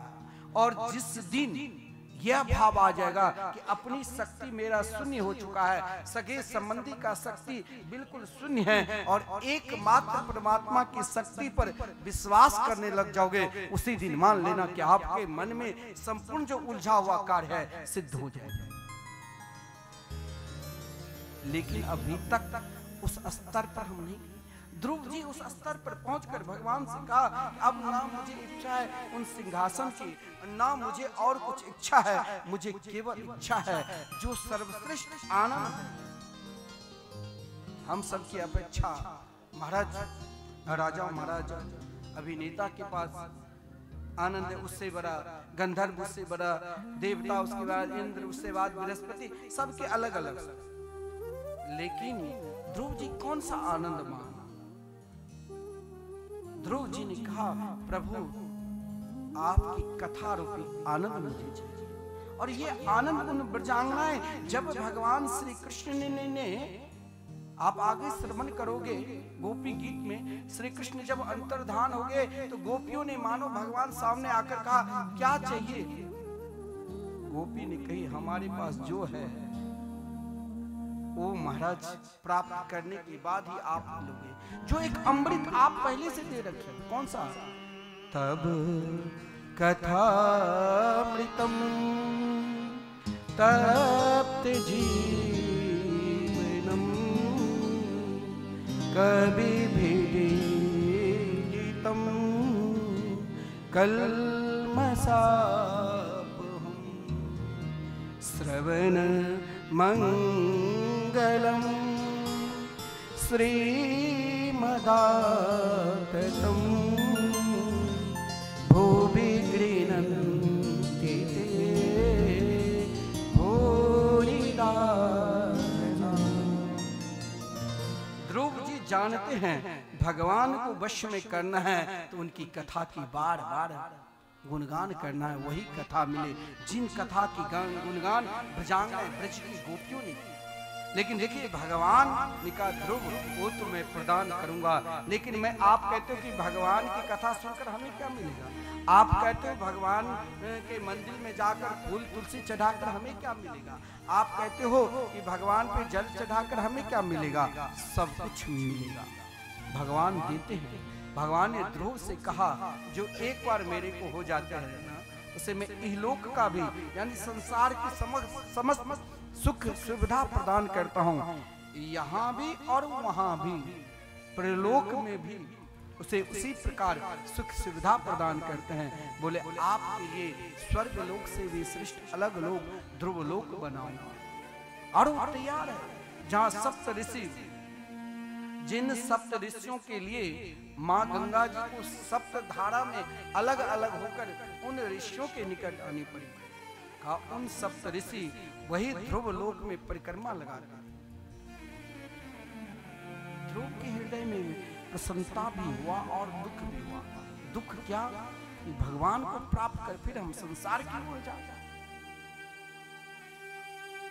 ध्रुव जी जब मार्ग में पहुंचे तो महाराज जब सब उनको नमन करे थे, स्वयं महाराज उत्तानपाद जिसने गोद में नहीं बैठाया, जिस दिन आपको भगवान स्वीकार कर लेंगे ना, उस दिन आपको अपने आप सब सम्मान देने लगे। ध्रुव जी को सभी ने सम्मान किया, पिता ने महाराज आदर पूर्वक बैठाया।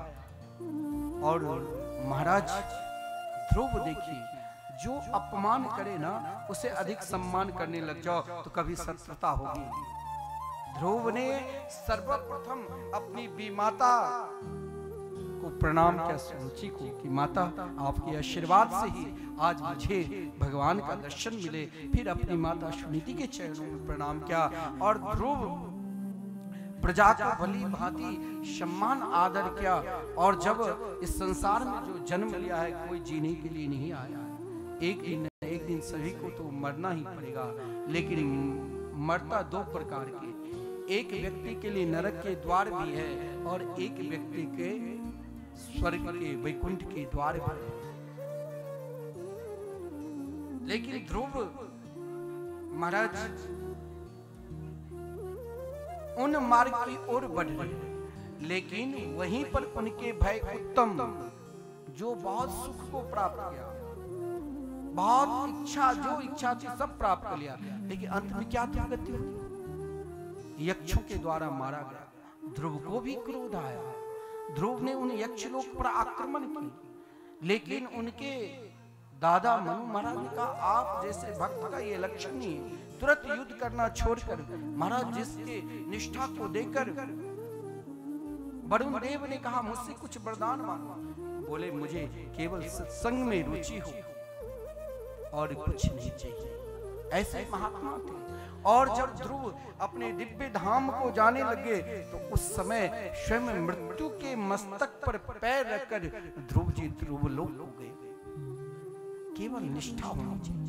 हम जो कुछ कर रहे हैं वो ये हमें सोचना चाहिए कि प्रभु आपकी कृपा से, उनकी कृपा के बदौलत कुछ होगा ही। भागवत में तो चाहे बेन की प्रसंग हो, चाहे महाराज पृथु की प्रसंग हो, चाहे भरत जी का प्रसंग हो, चाहे अजामिल का प्रसंग हो और चाहे प्रहलाद जी का प्रसंग हो, सब यदि परमात्मा को प्राप्त किया है उनके मंगलमय नाम। कल हम सब श्री कृष्ण जन्मोत्सव का भी आनंद लेंगे। नंद घर आनंद भयो जय कन्हैया लाल की। और महाराज कल वामन भगवान की भी दर्शन करेंगे। प्रहलाद की निष्ठा कैसे नाम निष्ठ थे।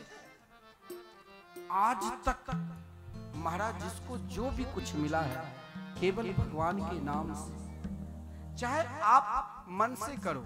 ये नहीं, बहुत लोग कहते हैं मन कहीं है और भजन कर रहे हो, ये भजन का फल मिलेगा, जरूर मिलेगा।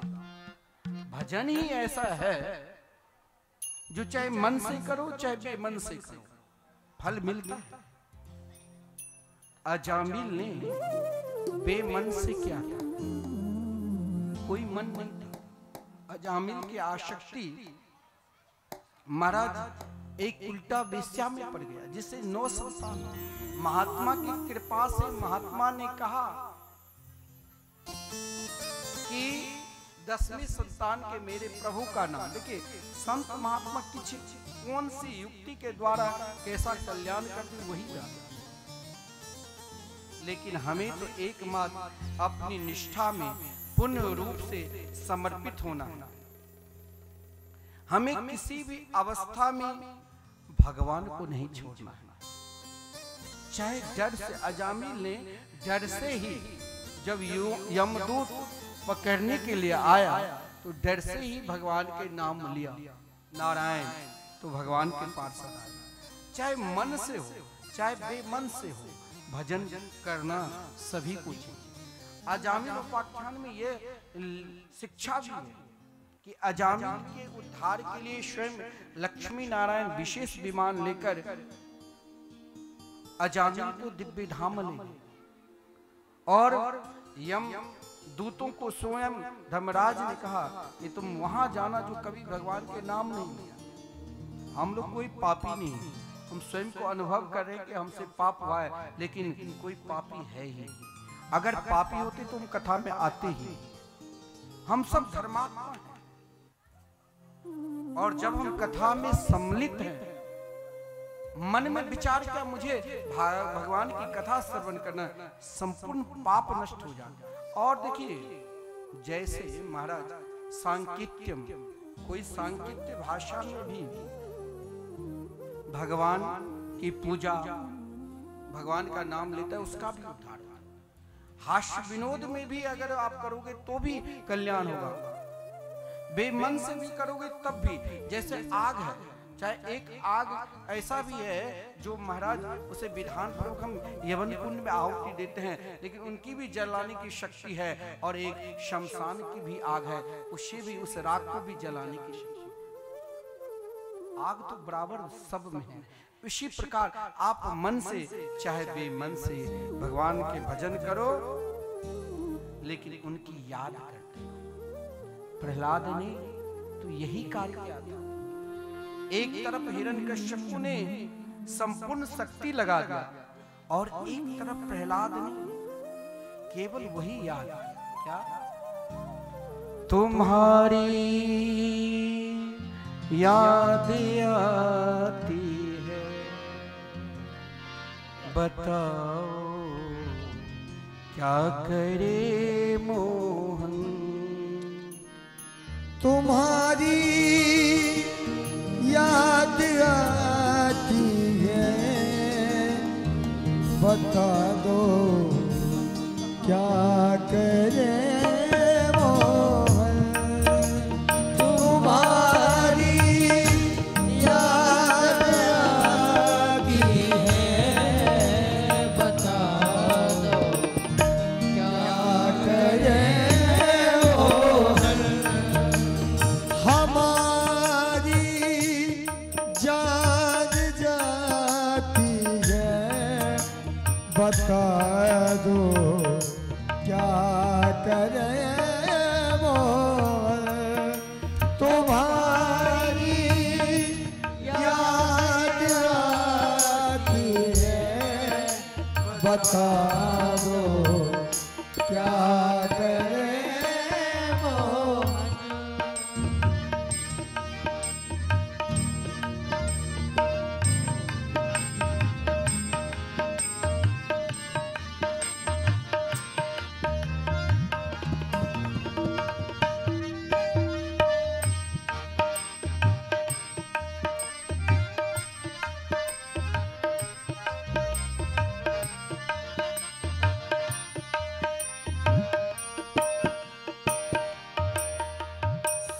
चलूं तो वो न चलने दे, रुकूं तो वो ना रुकने दे, चलूं तो ना चलने दे, रुकूं तो वो ना रुकने दे, हमारी जान जाती है, बता दो क्या करे वो,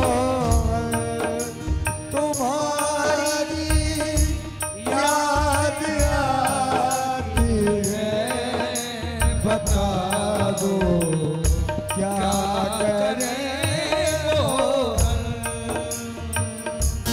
हरि बोल। सभी भक्तजन तालियों की सेवा करते हुए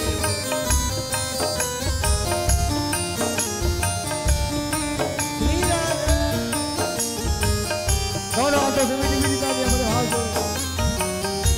राधा रमण लाल की।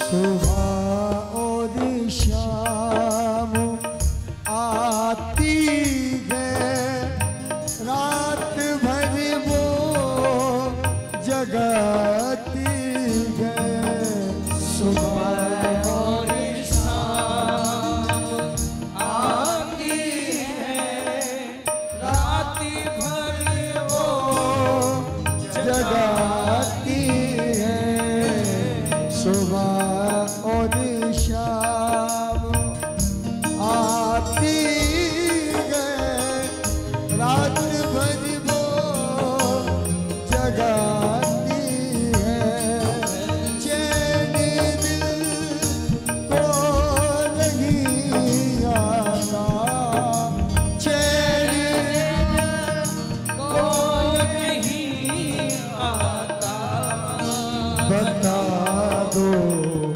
क्या करे वो,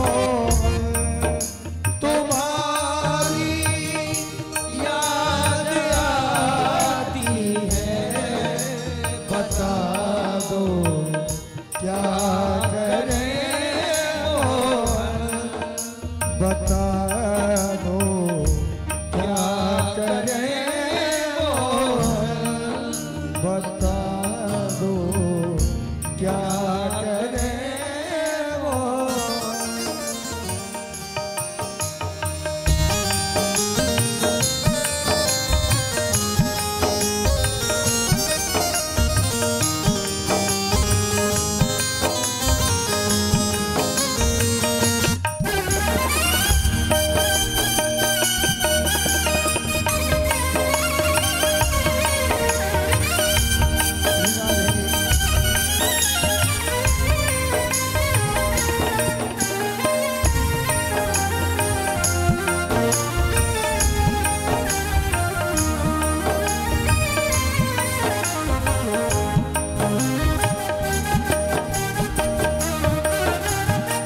तुम्हारी ये और तुम इसके, हमारी कौन चले दे, तुम्हारी ये और तुम इसके, हमारी कौन चले दे, ये जब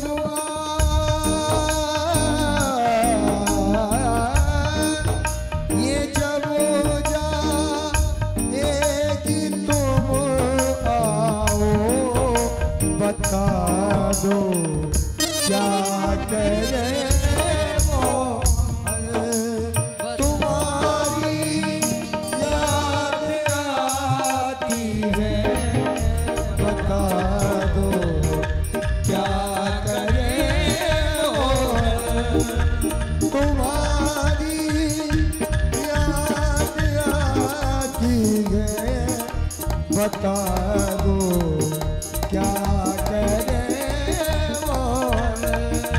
राधे कृष्णा राधे कृष्णा कृष्णा कृष्णा राधे राधे राधे श्यामा श्यामा श्यामा श्यामा राधे राधे राधे कृष्णा कृष्णा कृष्णा राधे राधे। जय जय श्री राधे। देखिए याद से क्या मिलता है, ऐसा नहीं है। प्रहलाद जी की निष्ठा, अगर प्रहलाद जी माता कयाधु की कृपा से और देवर्षि नारद जी के आशीर्वाद से, चाहे माता के गर्भ में ही भगवान नाम की शिक्षा ले लिया, तो शिक्षा प्राप्त कर अगर आपके पास, देखिए दो प्रकार के धन, एक धन आप बहुत संभल कर रखते हैं कि इनकम टैक्स वाले घर परिवार के लोग चोरी न कर ले तो लॉकर में रखते हैं। एक धन ऐसा भी है जो ज्ञान रूपी धन, उसे अधिक बांटना चाहिए। तो प्रहलाद जी के पास सर्वश्रेष्ठ कौन धन था? भगवान नाम की। तो उसने अपने पिता को भी समझाया, चाहे पिता जब संपूर्ण कष्ट दे दिया, हाथी के पैर से कुचलवाए, विष देने की प्रयास की, अपनी बहन को आदेश दिया कि अग्नि होलिका से कहा इसे जला कर राख कर दो, फिर भी प्रहलाद जी भगवान नाम नहीं छोड़े। और पिता से भी कहा कि आप जहां जा रहे हो ना, वहां पतन ही है। आपकी गति कैसे है जानते हो? हित्वात्म पातम गृह मंद कूपम।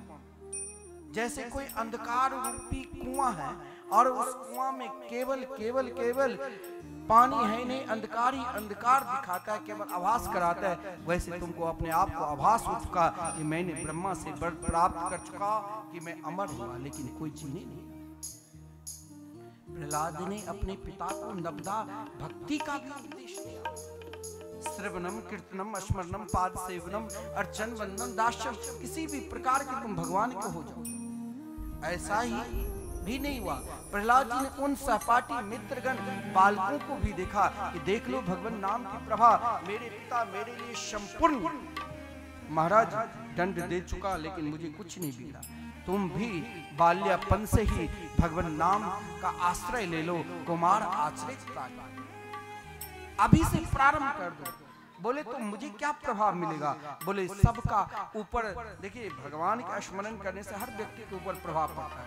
और महाराज असुर प्रवृत्ति के कोई है तो उसके अंदर दया आ जाएगी। और प्रहलाद जी ने यही कहा, तस्मात् सर्वेषु भूतेषु दयाम कुरुते सौहृदम।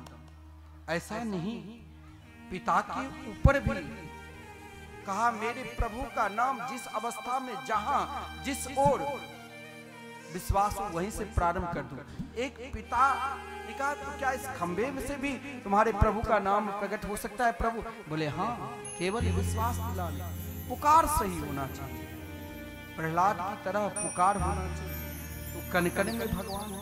प्रहलाद ने कहा हाँ, इस खंबे में केवल भगवान नाम के विश्वास दिलाने के लिए। अब क्या कहेंगे, कहां तक? तो हिरण्यकश्यपु जब का अशोक को हमारे भगवान कहाँ है? कहा सर्वत्र। बोले यदि सर्वत्र तो मैं कथम न दृश्यते, मैं क्यों नहीं देख रहा हूँ? बोले पुकार सही नहीं है। तो कहा तुम्हारे पुकार सही है तो तुम दिखाओ। यहाँ हिरण्यकश्यपु के लिए भगवान नहीं नरसिंह के रूप में आए, यहाँ भक्त के वचन सत्य करने के लिए नरसिंह भगवान के रूप में आए। लेकिन महाराज उस सत्य को हिरण्यकश्यपु मजाक ले लिया। जब भगवान ने यहाँ नहीं माता की इंतजार की, नहीं पिता की, एक भक्त के वचन सत्य करने के लिए जड़ से नरसिंह भगवान के रूप में अवतार लेकर हिरण्यकश्यपु ने मजाक किया, ये ना मनुष्य है ना पशु है। लेकिन जब युद्ध हुआ, आभास होने लगे, फिर भी अभिमान जो है ना वो झुकने नहीं देते। बोले मैं मरूंगा नहीं। भगवान ने कहा मैं तुम्हें मारूंगा। बोले मैं अमर हूं।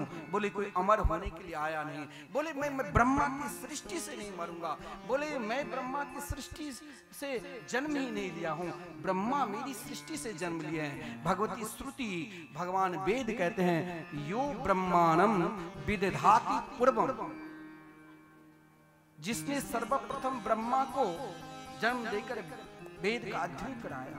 मेरे रोम रोम में अनेक ब्रह्मा हैं। बालिसु रोमिसु कानि ब्रह्मांडानि संति यस्य असो बालक। मैं कभी बालक के रूप में भी आ जाता हूँ, लेकिन मैं ब्रह्म हूँ, मैं परमात्मा हूँ। तुम नहीं पहचान सकते हो कि तुम्हारे स्तर वहां तक नहीं है। बोले मैं साल के 12 दिन में कभी नहीं मरूंगा। भगवान ने कहा तेरे लिए मैं अलग से दिन कर दिया हूँ, जिसे आप मलेमास कहते हो और तो पुरुषोत्तम मास कहते हैं। बोले मैं नहीं जड़ से न चेतन से। बोले मैं तुम्हें नाखून से मारूंगा। नाखून यदि जड़ होता तो फिर काटने के बाद उगता नहीं, और यदि चैतन्य होता तो काटने पर दर्द होता। उनके हर वचन को एक एक याद दिला दिया। बोले सत्य केवल मैं ही हूँ, मेरे नाम है, मैं तुम्हें कल्याण करूंगा। लेकिन कल्याण करने के बाद भगवान ने अपने नाखून से हिरण्यकश्यप को उद्धार किया, लेकिन देखा कि इसके अंदर दया है। बोले नहीं है। अंतर्माली भगवान के नाम पड़ा, लेकिन तस्मात् सर्वेषु भूतेषु दयाम कुरुत सुहृदम। तो हिरण्यकश्यप के उद्धार कैसे हुआ? भगवान ने उद्धार किया। यहाँ एक भक्त की प्रार्थना है। प्रहलाद ने 40 मंत्रों के द्वारा विलक्षण स्तुति की। भगवान प्रसन्न हुए और प्रहलाद ने कहा हमारे पिता से अगर किसी प्रकार की गलती हुई, अपराध हुई, तो आप भगवान हैं। बोले आप जैसे पुत्र जिस वंश में जन्म लिए हो से 21 पीढ़ियों के कल्याण हो जाते हैं। बड़ा सुंदर विलक्षण स्तुति श्रवण करेंगे। कल हम भगवान के 52 भगवान के भी चरित्र श्रवण करेंगे, और कल ठीक इसी समय हम सब श्री कृष्ण जन्मोत्सव का आनंद लेंगे। आइए एक बार हम सब भाव के साथ भगवान को पुकारे, हे कन्हैया मुझे भी आप अपने निकट बुला लो, शवरिया ले चल पल्ली पार। हम भी पुकारे और पुकार के साथ फिर आरती के दर्शन करेंगे, और आरती के बाद प्रसाद लेकर सब प्रस्थान करेंगे। कल ठीक अपने समय पर हम पुनः सब उपस्थित होकर कथा मिलकर स्वागत करेंगे। आइए एक बार हम सब भाव का ताली सेवा करते हुए कीर्तन का आनंद लेंगे। जहाँ विराजे राधा रानी, जहाँ विराजे राधा रानी, अलबेली सरकार सवरिया ले चल पर ले बा, सवरिया ले चल पर ले बा, सवरिया ले चल पर ले बा, सवरिया ले चल पर ले बा। ओ जहाँ विराजे राधा रानी, जहाँ विराजे राधा रानी, अरे अलबेली सरकार सवरिया ले चल पर ले बा, सवरिया ले चल पर ले बा, सवरिया ले चल पर ले। जय हो।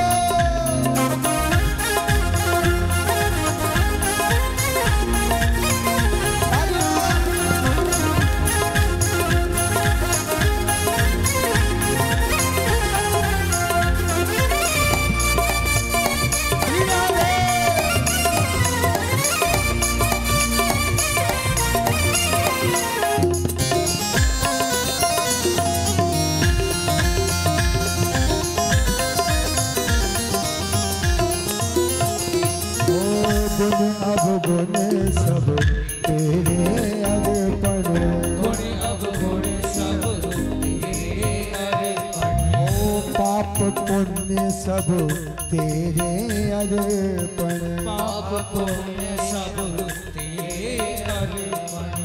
ये जीवन भी तेरे अर्पण, ओ ये जीवन भी तेरे अर्पण। ओ मैं तेरे चरणों की दासी, मैं तेरे चरणों की दासी। तू मेरा पालन हार, सवरिया ले चल पर ले बा, सवरिया ले चल पर ले बा। जहाँ विराजे राधा रानी, जहाँ विराजे राधा रानी, अरे अलबेली सरकार सवरिया ले चल पर ले बा, सवरिया ले चल पर ले बा।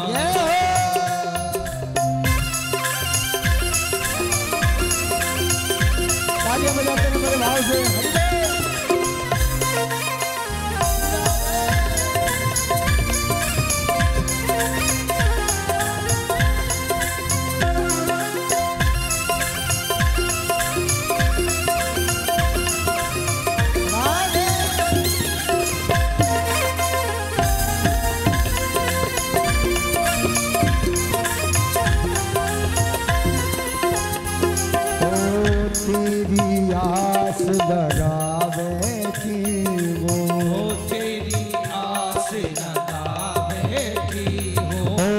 लज्जाशील गवावे थी वो लज्जाशील गवावे थी हो अपनी आप लुटावे थी वो अपना आप लुटावे थी हो बहुत हुई अब हार गई मैं बहुत हुई अब हार गई मैं क्यों छोड़ दिया मजेदार सबरिया मैं चल पड़ी सबरिया मैं चल पड़ी सबरिया मैं चल पड़ी हो जा मेरा रे राधा रानी जहाँ विराजे राधा रानी अलबेली सरका सबरिया मैं चल पड़ी सबरिया मैं चल पड़ी सबरिया मैं चल पड़ी सबरिया मैं चल पड़ी Radhe Krishna, Krishna Krishna, Radhe Radhe, Radhe Shama, Shama Shama, Radhe Radhe, Radhe Krishna, Krishna Krishna, Radhe Radhe, Radhe Shama, Shama Shama, Radhe Radhe, Radhe Krishna, Krishna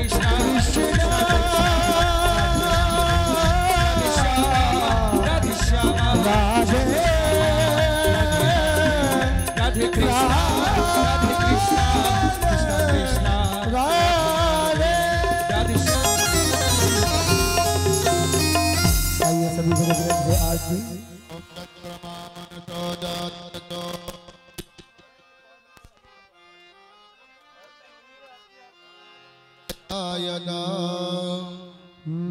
Shyam सुंदर जी की आरती गाओ श्याम सुंदर जी की आरती हो श्याम सुंदर जी की आरती गाओ श्याम सुंदर जी की आरती ओ आरती गाओ प्यारे तुमको बनाओ आरती गाओ प्यारे तुमको बनाओ श्याम सुंदर जी की आरती गाओ बांके बिहारी तेरी आरती गाओ मोर मुकुट प्यारे शीश पर सोहे मोरे मुकुट प्यारे शीश पे सोहे प्यारी वंशी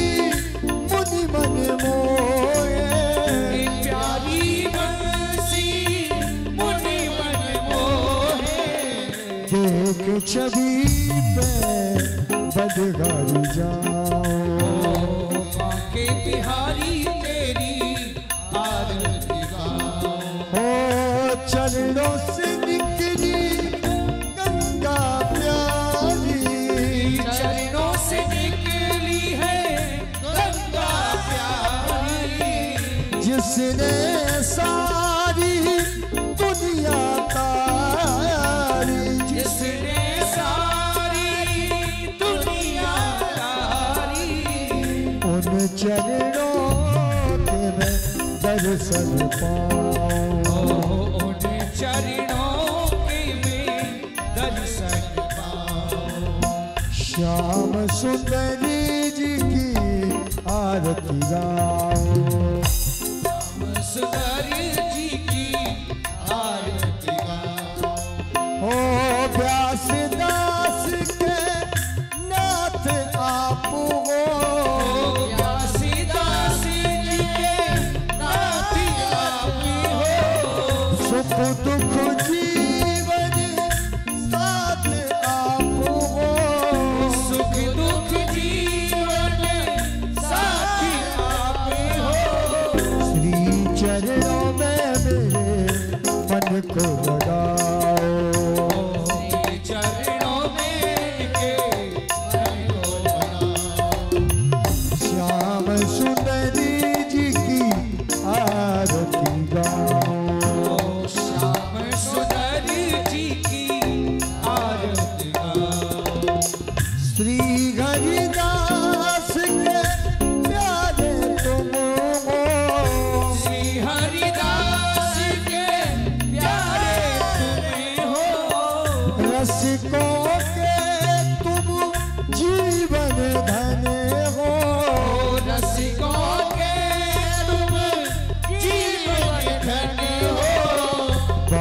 सदा वृंदावन पाओ। आगे बिहारी तेरी आरती गाओ। कर्पूर गौरम करुणा अवतारम संसार सारम भुजगेन्द्रहारम सदा वसंतम हृदयारविंदे भवानी सहितं नमामि। तुम्हें वो माता च पिता तुम्हें वो बंधु च सखा तुम्हें वो विद्या द्रवयम तुम्हें वो शरण हो। राधे कृष्णा कृष्णा कृष्णा राधे राधे श्याम श्याम श्याम राधे राधे कृष्णा कृष्णा कृष्णा राधे कृष्ण राधे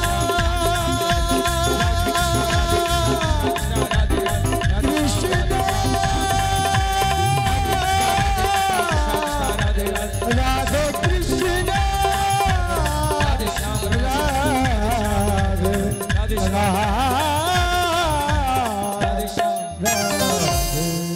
ओम जले शीतलीकरणं शांतिरंद्रजं शांति पृथ्वी शांतिरापः शांतिरोगदया शांति वनस्पतयः शांति विश्वे देवाः शांति ब्रह्म शांति दर्भगं शांति शांतिरेव शांति नामा शांतिरेधिः।